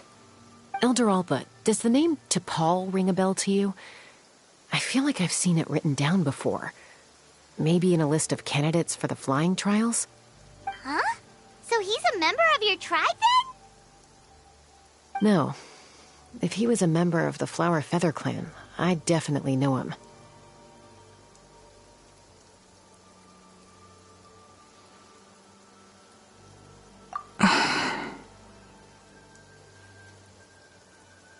Now that you mention it, I do remember a young man from outside our tribe who came to participate in our flying trials once. You were away on a mission at the time, which is probably why you don't remember him. He was a craftsman from the Children of Echoes, but he'd always dreamed of soaring the skies, so he wanted to join our flying squad. The Children of Echoes? That's rare. But despite his best efforts, he unfortunately failed to pass the trial and gain the Kukasaur's approval. In the end, he went wingless and returned dejected to the Children of Echoes. Wingless, huh? Maybe he invented the phlogiston wings to get revenge on the Kukasaurs. Perhaps. Or maybe it's simply his way of dealing with his regrets over his past flying endeavors. Either way, it doesn't excuse his abuse of the Kukasaurs. I'm gonna take these guys back and expose the truth to the tribe. It's time for this conflict to end. Easy, Chasca. Remember what I said about keeping a low profile?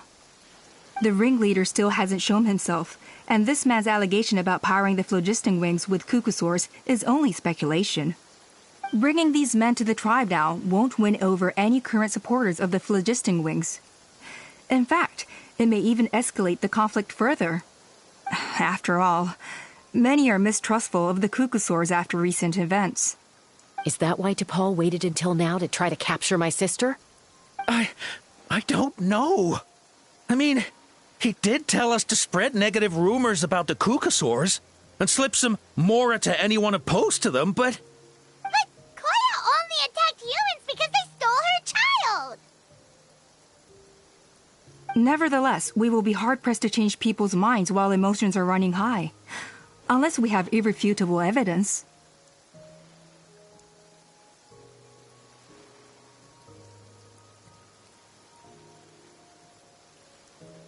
Bravo! My thoughts exactly. In the meantime, leave these men with me. I'll escort them back to the tribe. I'll take the other members of their crew into custody, too. They won't get another chance to stir up trouble. Fair enough. I guess finding T'Pol is going to be the key to resolving this conflict. Let's hope the Children of Echoes have some info on him.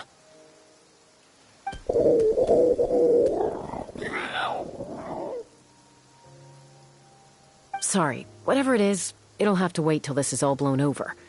I have to fix this situation before it spirals out of control.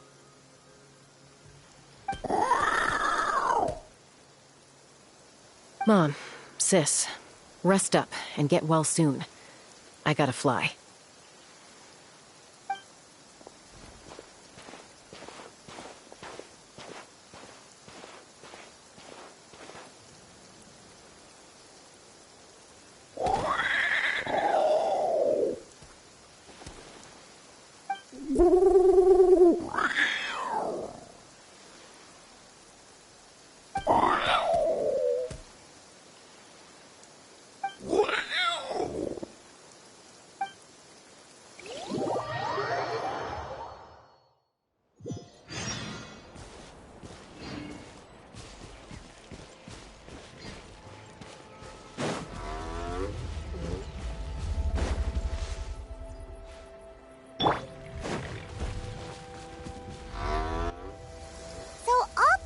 That T'Pol's from the Children of Echoes.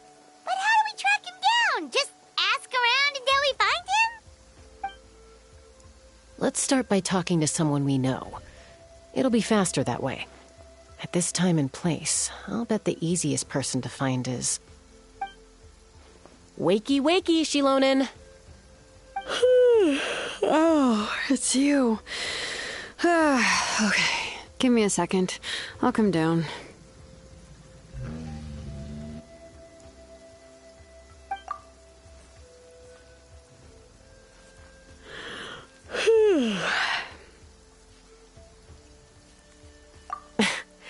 I climb trees to fly further and see farther. I don't usually stop for a nap. Well, we're not all like you. Always full of energy, even after flying around all day. Yeah. So, you've come all this way and interrupted my precious nap time. Might I inquire as to, why?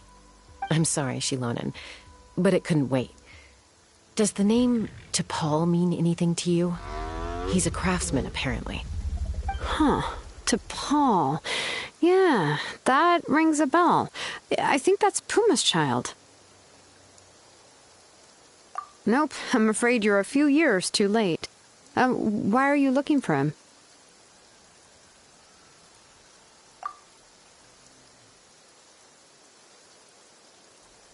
Huh, phlogiston wings.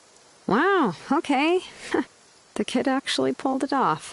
Well, looks like, no more rest for me today. Pulled it off? You mean he's tried making something like this before? Yeah, he started trying to build a flying machine right after he got back from the Flower Feather clan. So right after he went wingless, then. Was this flying machine anything like the gun you made me? You mean your gun that's harder to tame than the proudest Kukasaur? No, he wanted to build something that allows anyone to fly freely, even if they're not naturally gifted. But he never got very far back then, though. Blew up his workshop a few times and barely made it out alive. I never really kept up with him after that.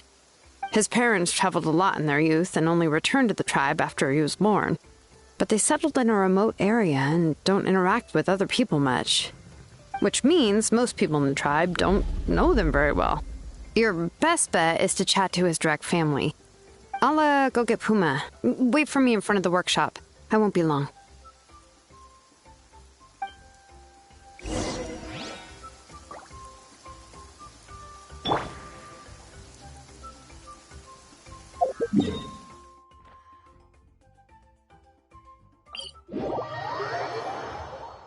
Clear weather all around brightens the heart.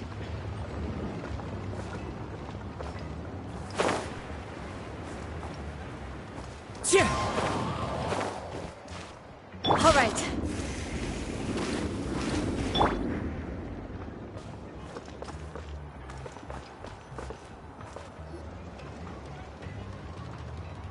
I'm back. Allow me to introduce T'Pol's mother, Puma. Hello.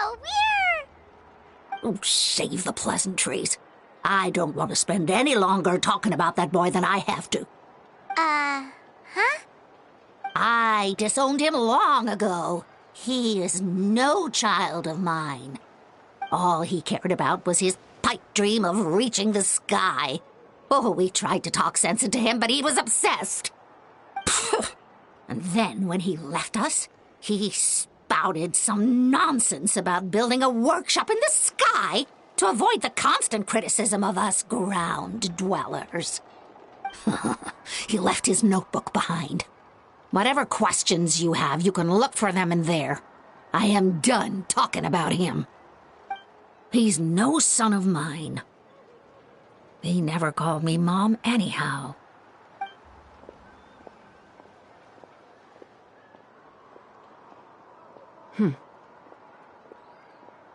Wow, they've really fallen out. Paimon sure wasn't expecting that. Her husband, T'Pol's father, he passed away recently, and T'Pol didn't even bother to show his face at the funeral.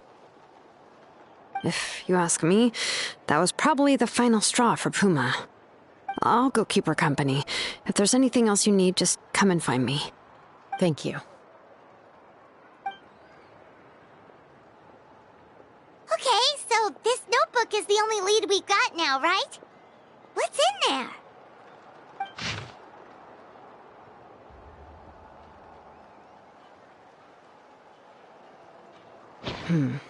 Some early designs for the phlogiston wings, and some theorizing about an airborne workshop. Tlalocan, the Cinder City. Looks like that's where he got his technological inspiration from. So, was he serious about the workshop in the sky? But that's such a big project for one person. Do we think he actually pulled it off? Oh, yes. The one from the trial arena that was super high up! That balloon has been there for a while, and everyone's been wondering how it got up there, but what if that's the wrong question? What if it started off even higher up, above the clouds and out of view, and it only descended to its current height due to some kind of malfunction? Part of T'Pol's workshop? Seems likely. If T'Pol's base had been hiding above the clouds this whole time, that would definitely explain why Isidore couldn't find it. I totally called it! But how do we get up there? Chasca, can you even fly that high? By myself? Possibly. But with a passenger, no chance. I doubt even phlogiston wings could take you up that high. At least, not without that relic T'Pol mentioned in his notebook. Yeah, and he's probably holding on to it. We'll have to find another way.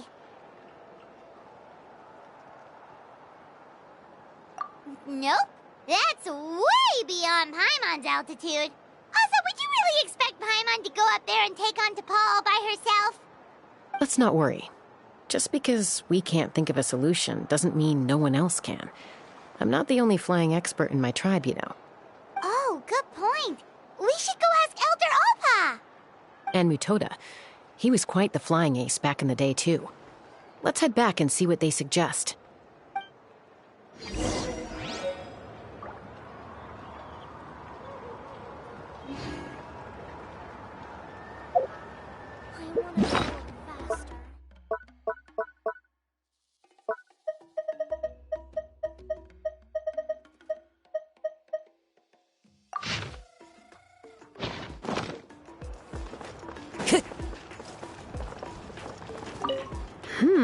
How's the sleuthing going? Hanging in there. She seems to have calmed down now. I'll check in with her again later. I think something about handing you that notebook meant she was finally able to let go of a few things, so maybe this was for the best.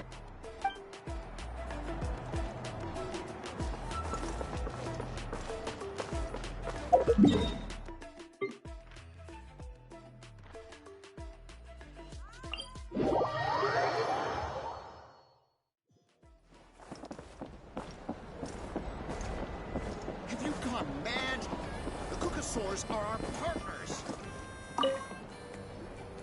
Chasca, You're finally back. Things are getting really tense in the tribe. Have you made any headway with your investigation? Some people even think we arrested the merchants just to support the flying squad and crack down on the phlogiston wings.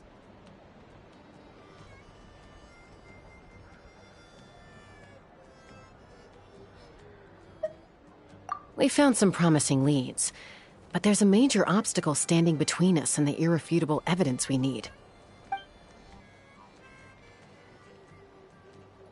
A relic from the Cinder City? So Och Khan's still managing to sow discord, even after all these years. An airborne workshop and a hot air balloon above the trial arena. And that's where you're trying to get to now?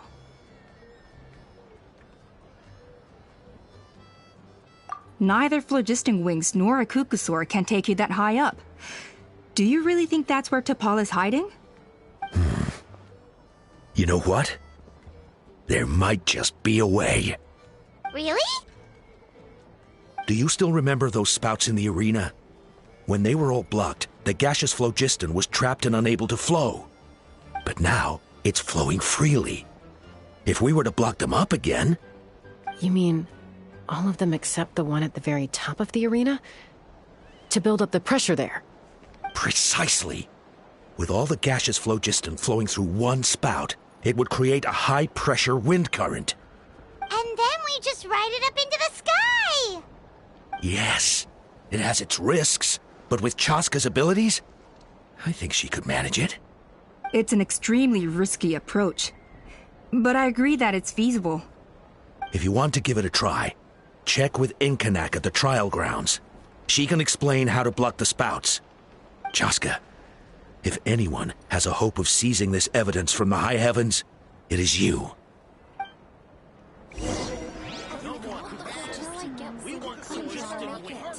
Bad-mouthing the Kukusaurs going a step too far.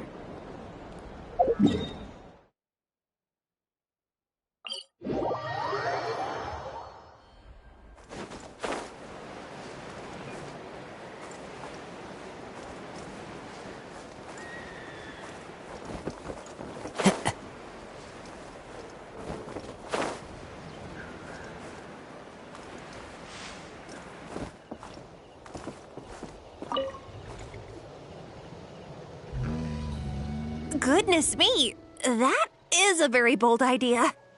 Maybe so, but we have to act fast. What's the quickest way for us to block off the spouts? From a technical perspective, I'd have to advise taking some measurements and carefully planning this out first. But I'm guessing that's not what you want to hear.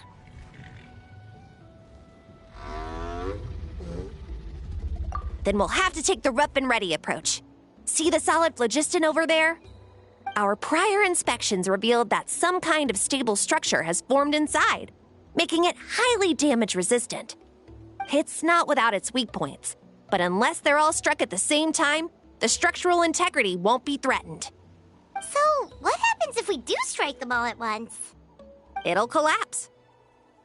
Okay, I see where you're going with this. Yeah, you got it. As long as you hit all the weak spots at once from the right angle, the solid phlogiston will fall right on top of the spout and block it up. You're right about rough and ready. Sounds like my kind of plan.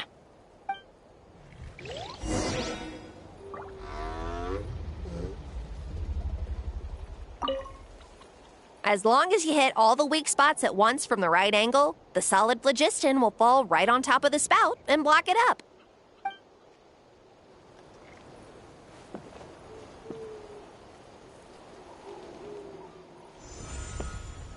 Let's fly!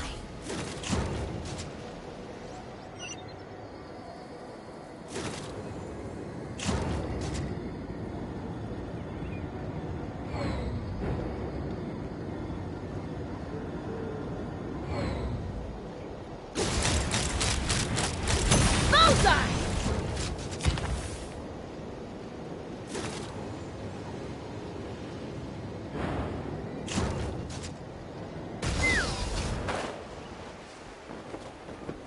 Look! There's a chunk of solid phlogiston right over that spout!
Yeah.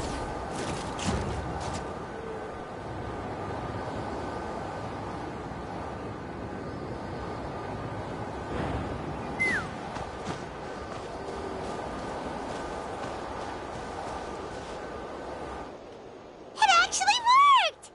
But wait, how are Paimon and the Traveler supposed to get up there? Koya can give you a lift. She's actually been following us this whole time.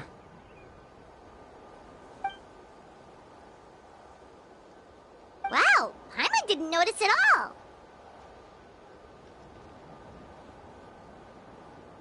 Well, probably because she didn't want to get too close to humans.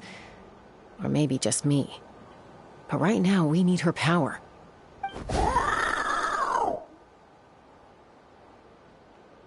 Whoa, you didn't even have to summon her.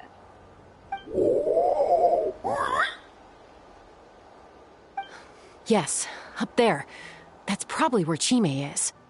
All right, let's go have a little talk with this T'Pol.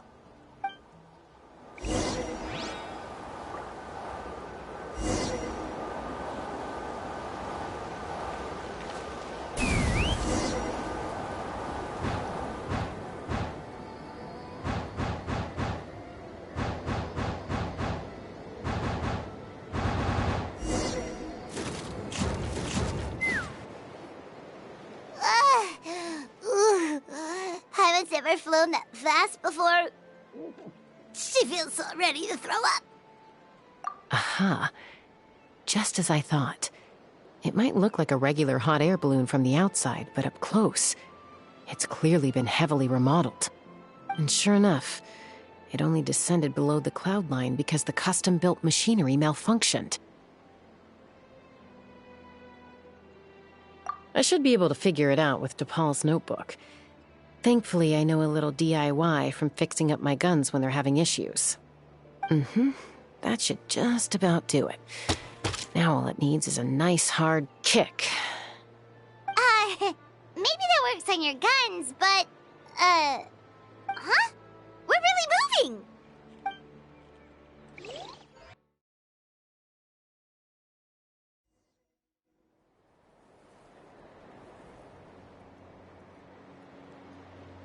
Here it is! The workshop in the sky! Oh, you gotta see it to believe it.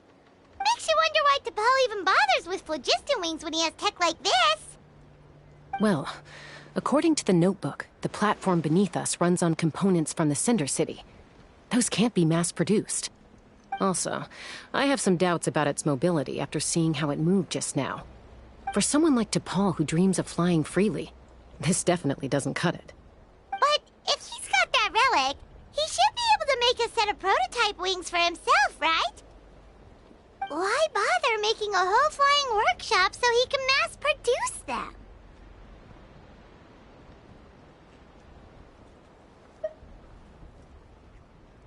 But this doesn't add up. If he's already achieved the power of flight, then he must have bigger dreams we don't know about. But what? With any luck, we'll find the answers in his workshop.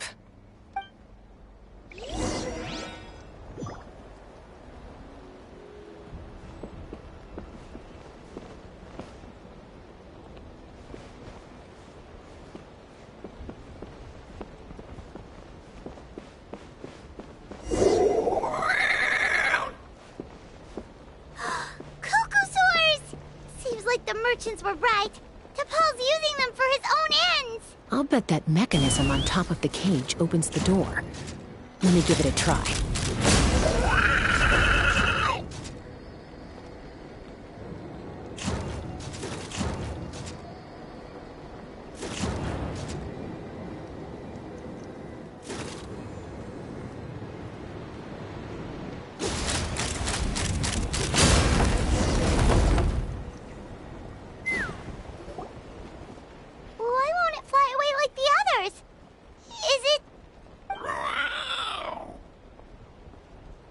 She's still breathing, but barely. By the looks of it, T'Pol was using these cages to extract phlogiston from the Kukasaurs. Once a Kukasaur is drained of phlogiston, it becomes too weak to move. We'll have to come back for these ones after dealing with T'Pol.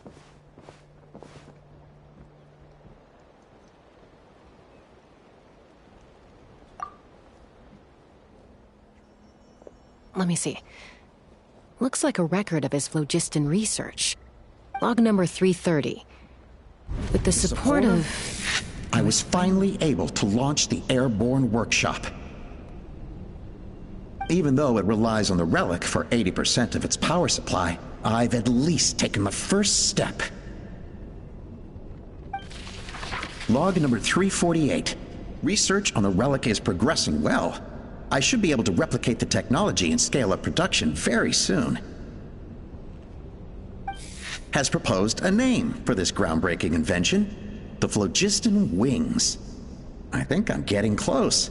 Soon I will achieve my dreams. Log number 377. Encountered some issues with the new smaller model phlogiston wings. The gaseous phlogiston showed some volatility during the refinement process. Thinks we should proceed at a more cautious pace with the refinement experiments. But after so many past failures, I have to prove that I will succeed this time. Log number 114. Ran an experiment using cucosaurs to refine gaseous phlogiston. It was a success. Log number 117. I've started recruiting merchants and hunters to capture wild cucosaurs. Log number 121. Major breakthrough in the efficiency of phlogiston yield. Huh? So many parts have been crossed out!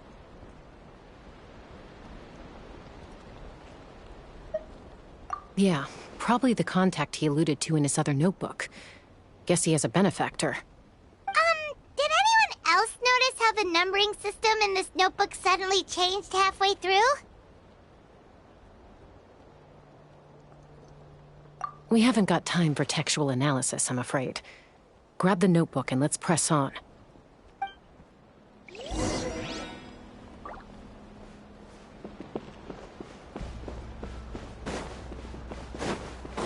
Huh. Never seen one of these before. Looks like this was built with the Cinder City components, too. You're not thinking of giving it a nice hard kick, are you?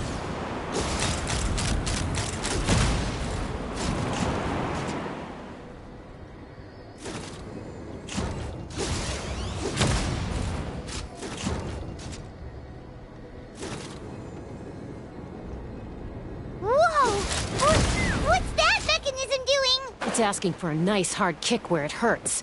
Aim for the weak spot.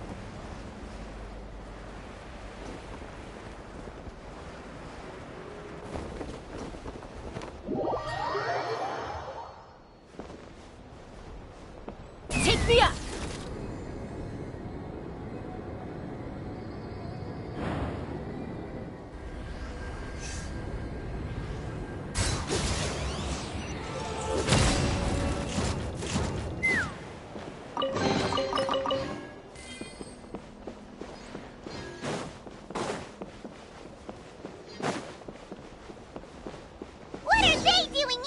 It's T'Pol's henchmen.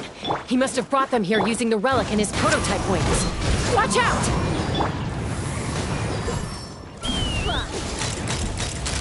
Open fire! Bullseye!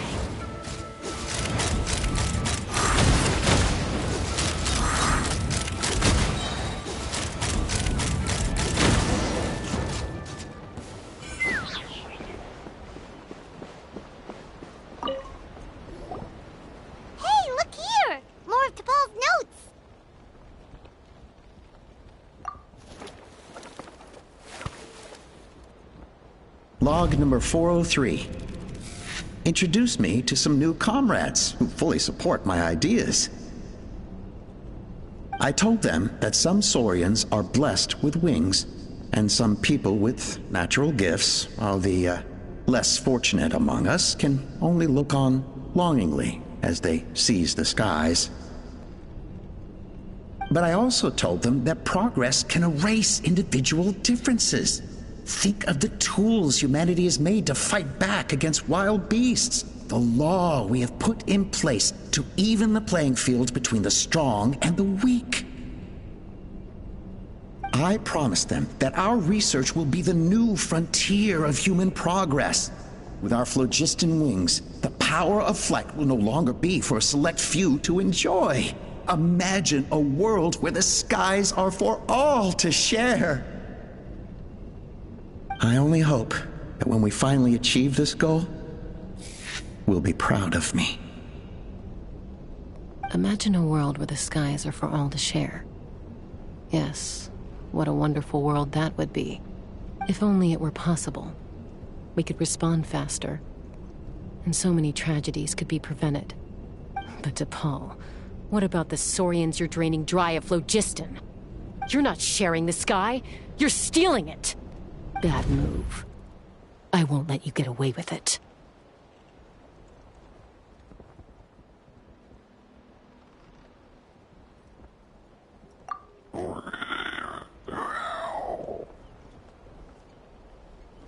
I'm fine.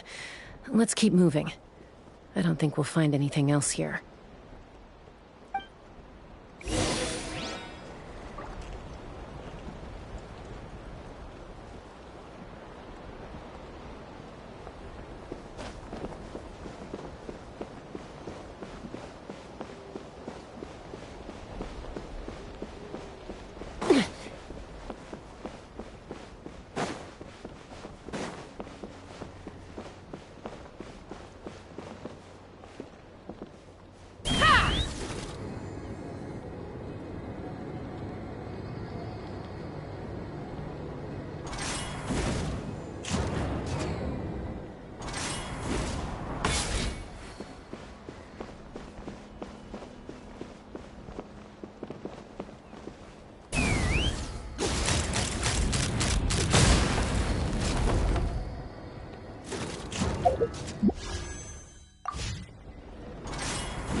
Let's fly!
I can't believe he captured so many Kukasaurs. But right now, we have to focus on solving this problem at the source.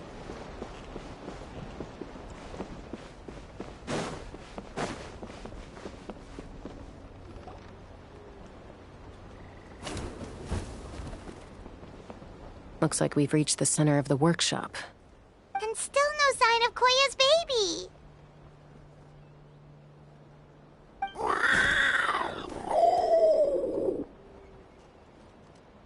Let's search this area for now.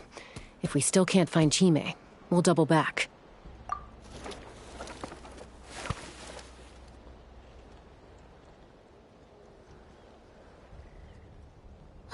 Chasca, Traveler, come quick!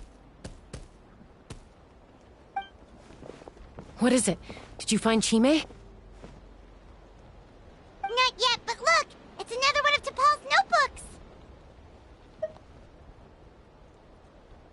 All right.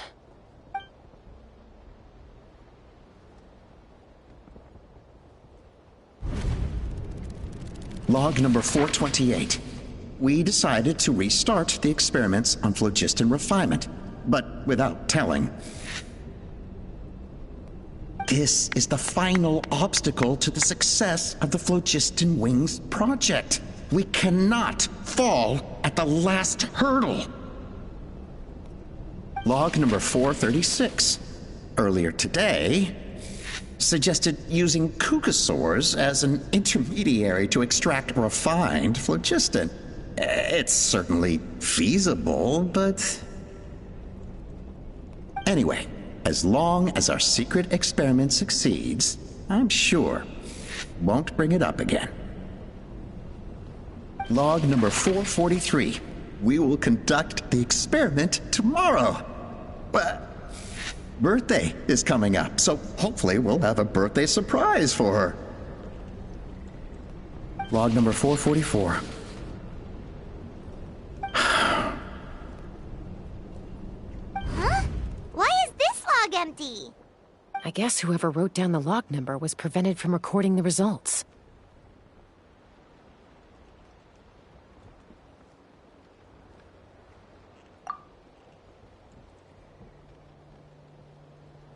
Log number 0.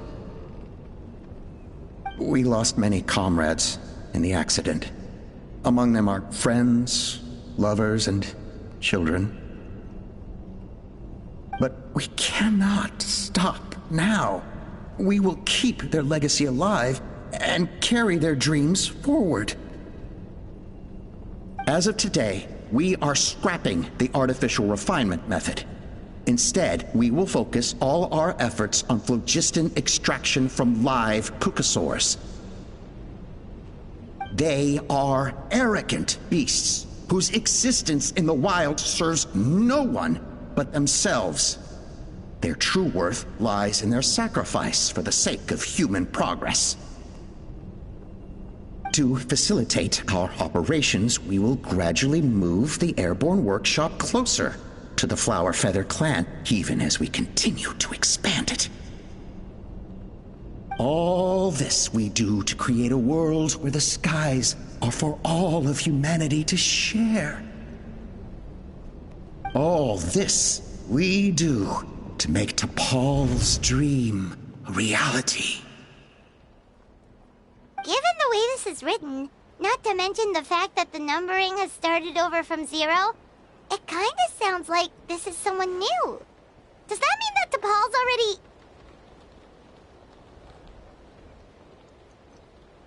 There's also a letter tucked in the end of the notebook.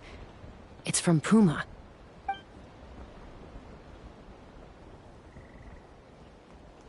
T'Pol, I don't know where you are right now, so I don't know how to reach you.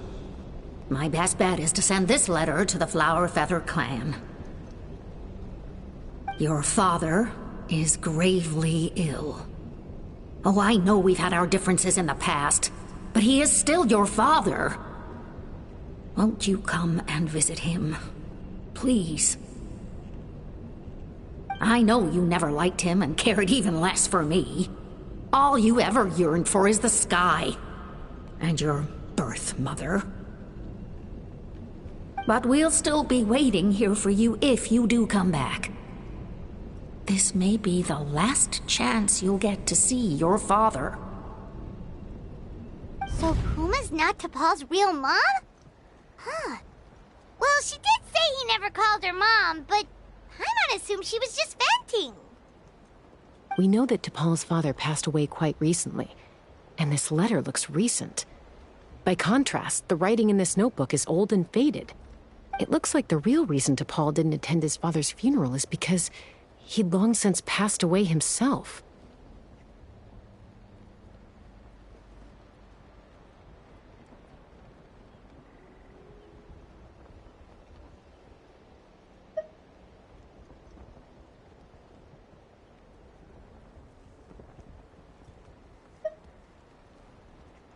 If we ask ourselves why this letter was sent to the Flower Feather clan, why T'Pol always yearned for the sky, and how he got his hands on a relic from the Cinder City, it all points to one answer. That's right. T'Pol was my child. He was born during my days as a wingless wanderer. His birth gave me new hope. I wanted to become the kind of mother who spent her days as a valiant rider, soaring the skies. Not an aimless, wingless nobody. But his father wanted to settle down, to give his child a safe, sheltered life in his tribe. We fought about it constantly, until the love we once had for each other was gone. He started a new family, with another traveler who was also looking to return home. And I went back to the Flower Feather clan, alone. Alba?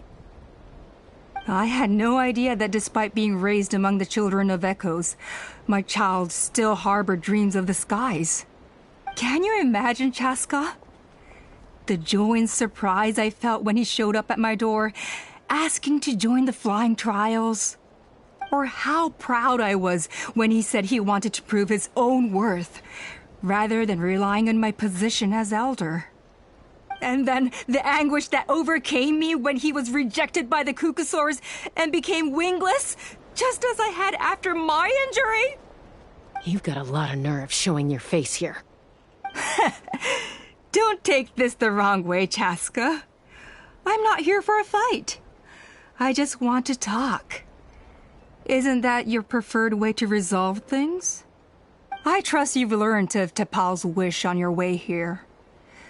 A world where the skies are for all of humanity to share. If only his dream can be realized, no one will ever have to lose their wings again. Our aerial prowess will be greater than ever before. War will never again come at such a great cost. The loss of Koichi is a tragedy that need never be repeated. So tell me, Chasca, do you really wish to see the phlogiston wings forever grounded and gathering dust? Nothing you've said excuses all the conflict you've caused. You mean the argument back at the tribe? It was a necessary measure. Sometimes this is the only way to accelerate the pace of progress.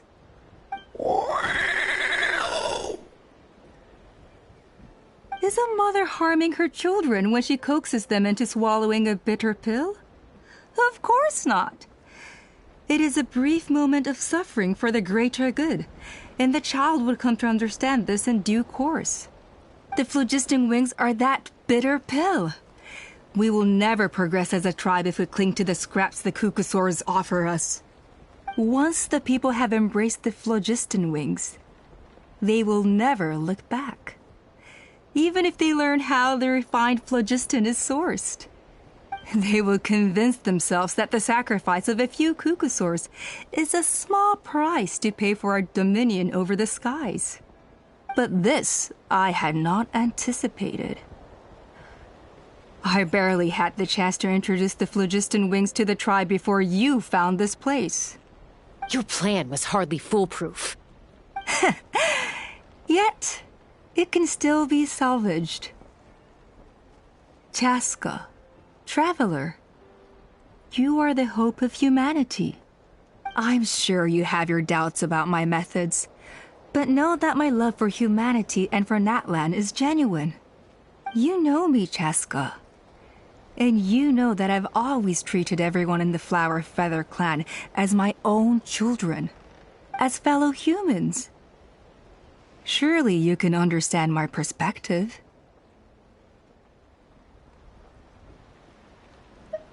Alpa, Natlan doesn't belong to humans alone. And truthfully, neither do I.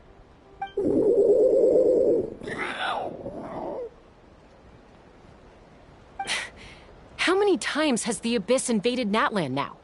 And yet despite how much stronger it is than us, Natlan still stands as a nation of humans and Saurians. Peace imposed by force will crumble in a matter of days, because social bonds are what hold a civilization together. Weren't you the one that taught me that? And yet you would break the bond we share with our Saurian companions to take more power for ourselves? That's as stupid as hacking your own arm off to use it as a club. They are wild beasts, driven purely by instinct.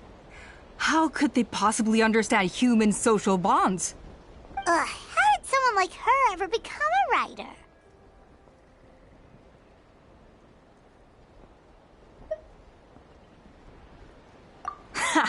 You overestimate them. They bow to the strong and shun the weak. That's all there is to it. They never gave Tepal a second glance when he was at his lowest, nor me when I returned injured from the Cinder City. It's all about survival of the fittest for them. Plain and simple. They obeyed me once I proved myself stronger than them, but the moment it serves them better, they'll abandon me in a heartbeat. You're wrong, Alpa. They only reject the wingless because they don't want to fly anyone to their death. Chasca, I will promise you this. Only the unruliest wild cucosaurs will be used for phlogiston extraction. The ones who have nothing else to offer to humanity. Well, that's too bad. Because I know a few unruly wild cucosaurs who don't think that idea is gonna fly. Namely my mom, my sister, and me. And the others? To us, they're friends, family, even children. So if you want to put any of them in one of your cages, you're gonna have to go through us. Is that right? I knew you might be difficult to convince. Maybe this will change your mind.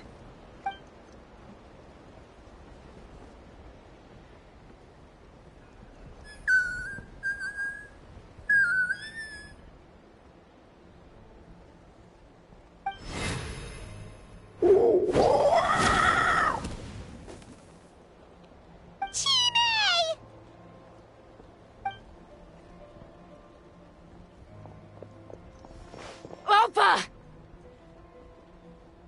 Careful! Don't make any rash decisions. Unless you want to see her suffer. Oh no, that's one of the extraction cages! I told my subordinates to take control of the tribe while I was away.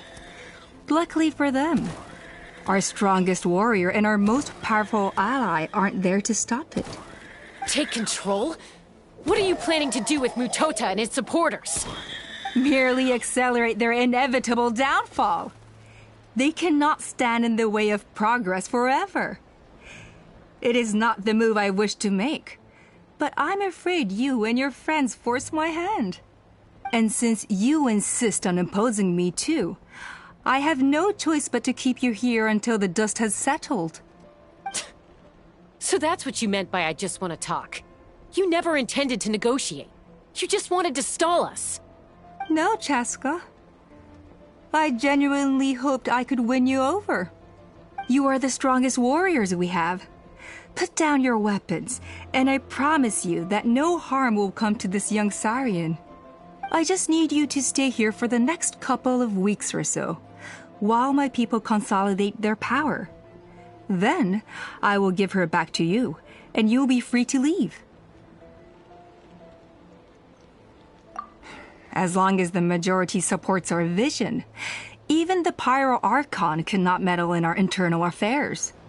Your vision is deranged, and the Flower Feather Clan will never support it. You sure about that? Then wait here and see. Time will tell. What do we do? Even if the whole tribe fights back, Mutota's in grave danger! Stop delaying the inevitable! Drop your weapons and get into the cages, now! She's still holding Chime hostage. Is there really no other way?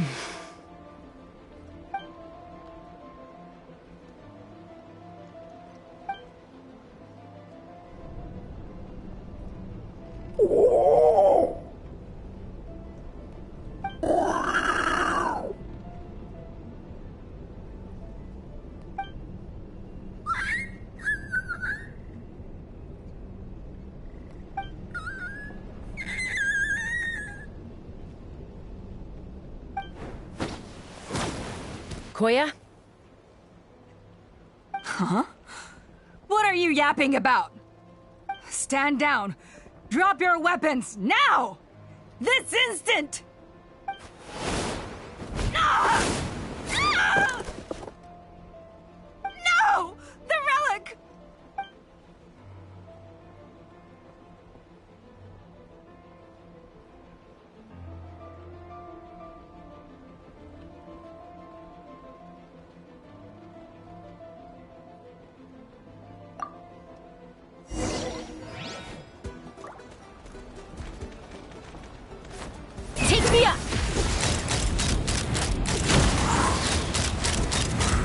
Give up, Alpha. Smash We're your negotiating swords. my way out. And this ain't your strong suit. Just shut up! Hey, something's up with this relic!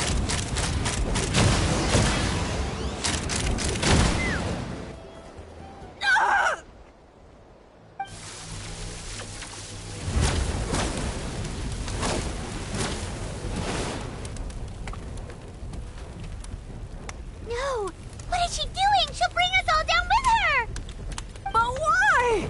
We stabilized the relic! Maybe it got damaged in the fight. If we don't think of something fast, this whole workshop is gonna fall apart. No. They're directly beneath us. My beloved tribe!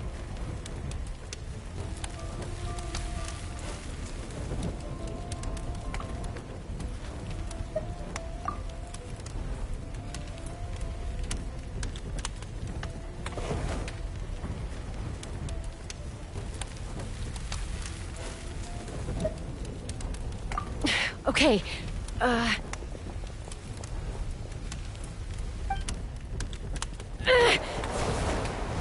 It's too powerful.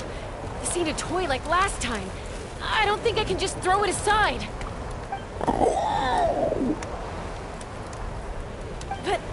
But we need to get it far away before it explodes. Then the tribe will be safe, and so will this workshop.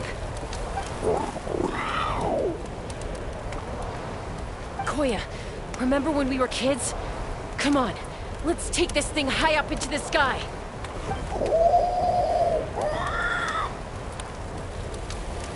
Don't worry, I know I can get rid of it before it explodes. We're talking some surface wounds at most. All I need is for you to catch me at the end, just like old times.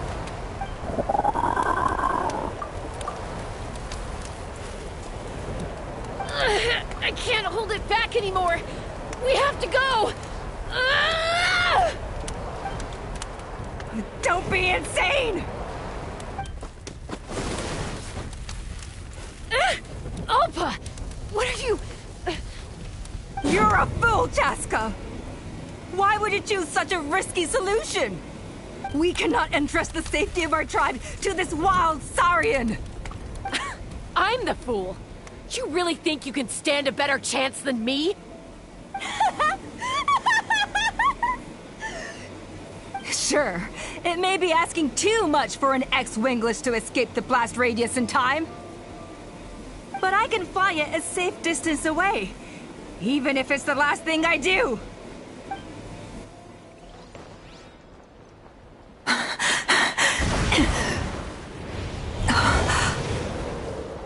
Here, this should be high enough to save the clan. What? You don't get to die a hero today.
Koya, are you hurt?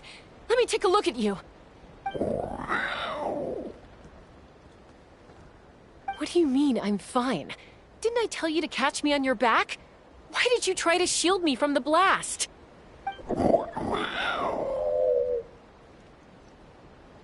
Accident? Yeah, right. Seriously, you're as stubborn as ever. Chasca! Koya! How are things looking here?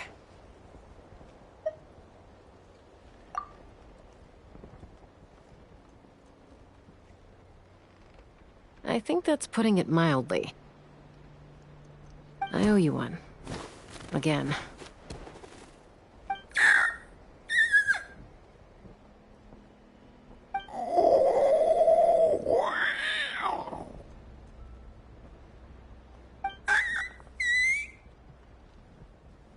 Oh, but be honest.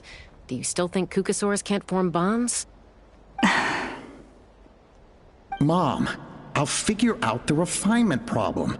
I'll find a way. You don't need to worry about it. I just need some more time. That's all I ask.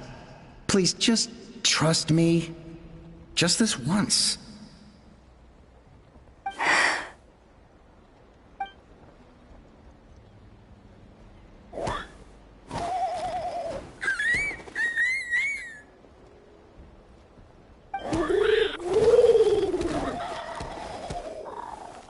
The Flower Feather Clan yield to the strong. And it's up to the winners to define what strength means. So it looks like it's my turn to yield.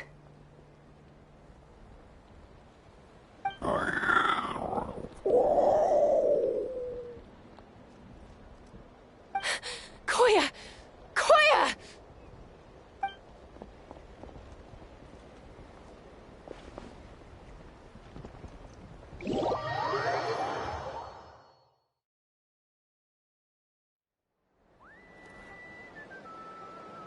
So, you're absolutely sure it's not because of the explosion?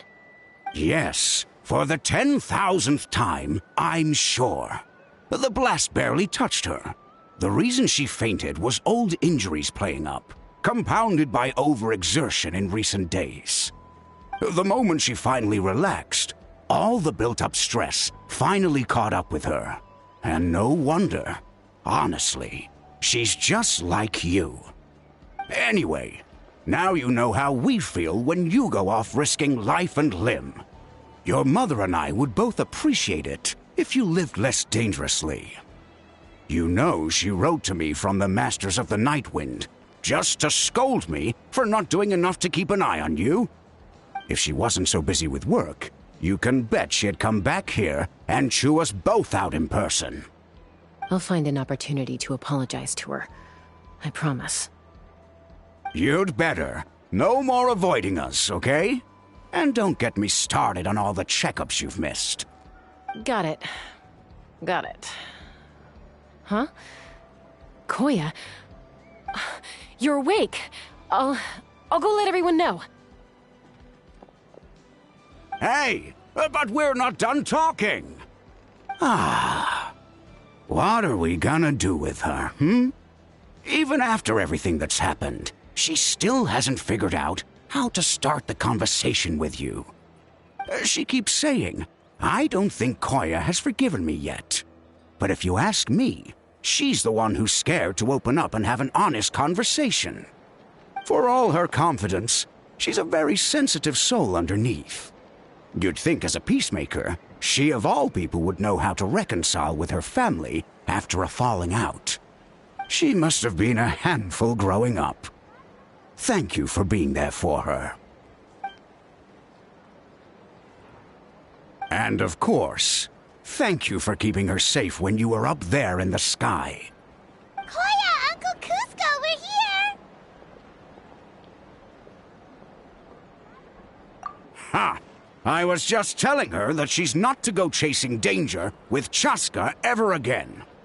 Cusco, I understand how you must feel. But it's all thanks to Koya and Chasca's efforts that the airborne workshop didn't come crashing down on our heads. Oh, Paimon almost forgot to ask. They didn't hurt you while we were gone, did they? Thankfully, when her co-conspirators tried to arrest me, I was out coaching Koyer and Junan. The two of them were a huge help. They took care of things while I went around rallying the resistance.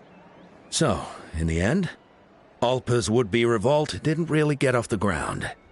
And as it turns out, not all of the wingless want to see our dear Saurian friends replaced with phlogiston power gizmos. I'm so sorry you got mixed up in this, by the way. We should have caught on to Alpa's scheme sooner. We could have saved so many Kukasaurs from getting hurt. Most of the airborne workshop has now been dismantled.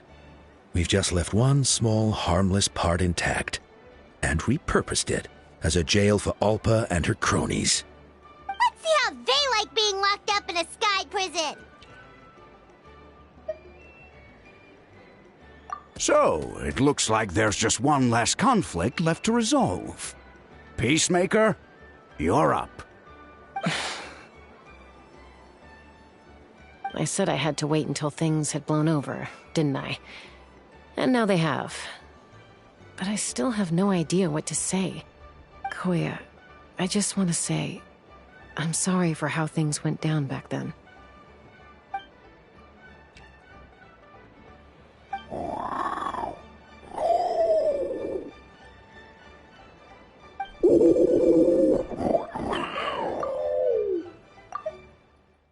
If you're so tough, why don't you take off my mask and see for yourself?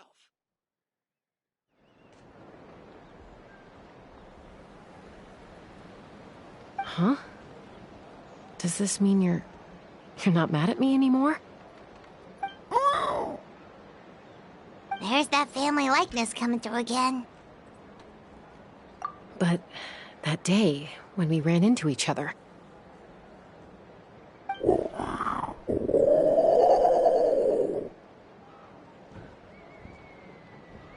Huh? So then, when did you finally make your peace with it?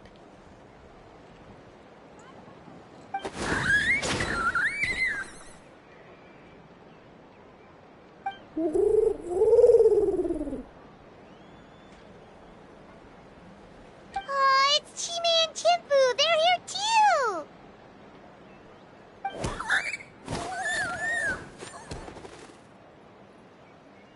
too.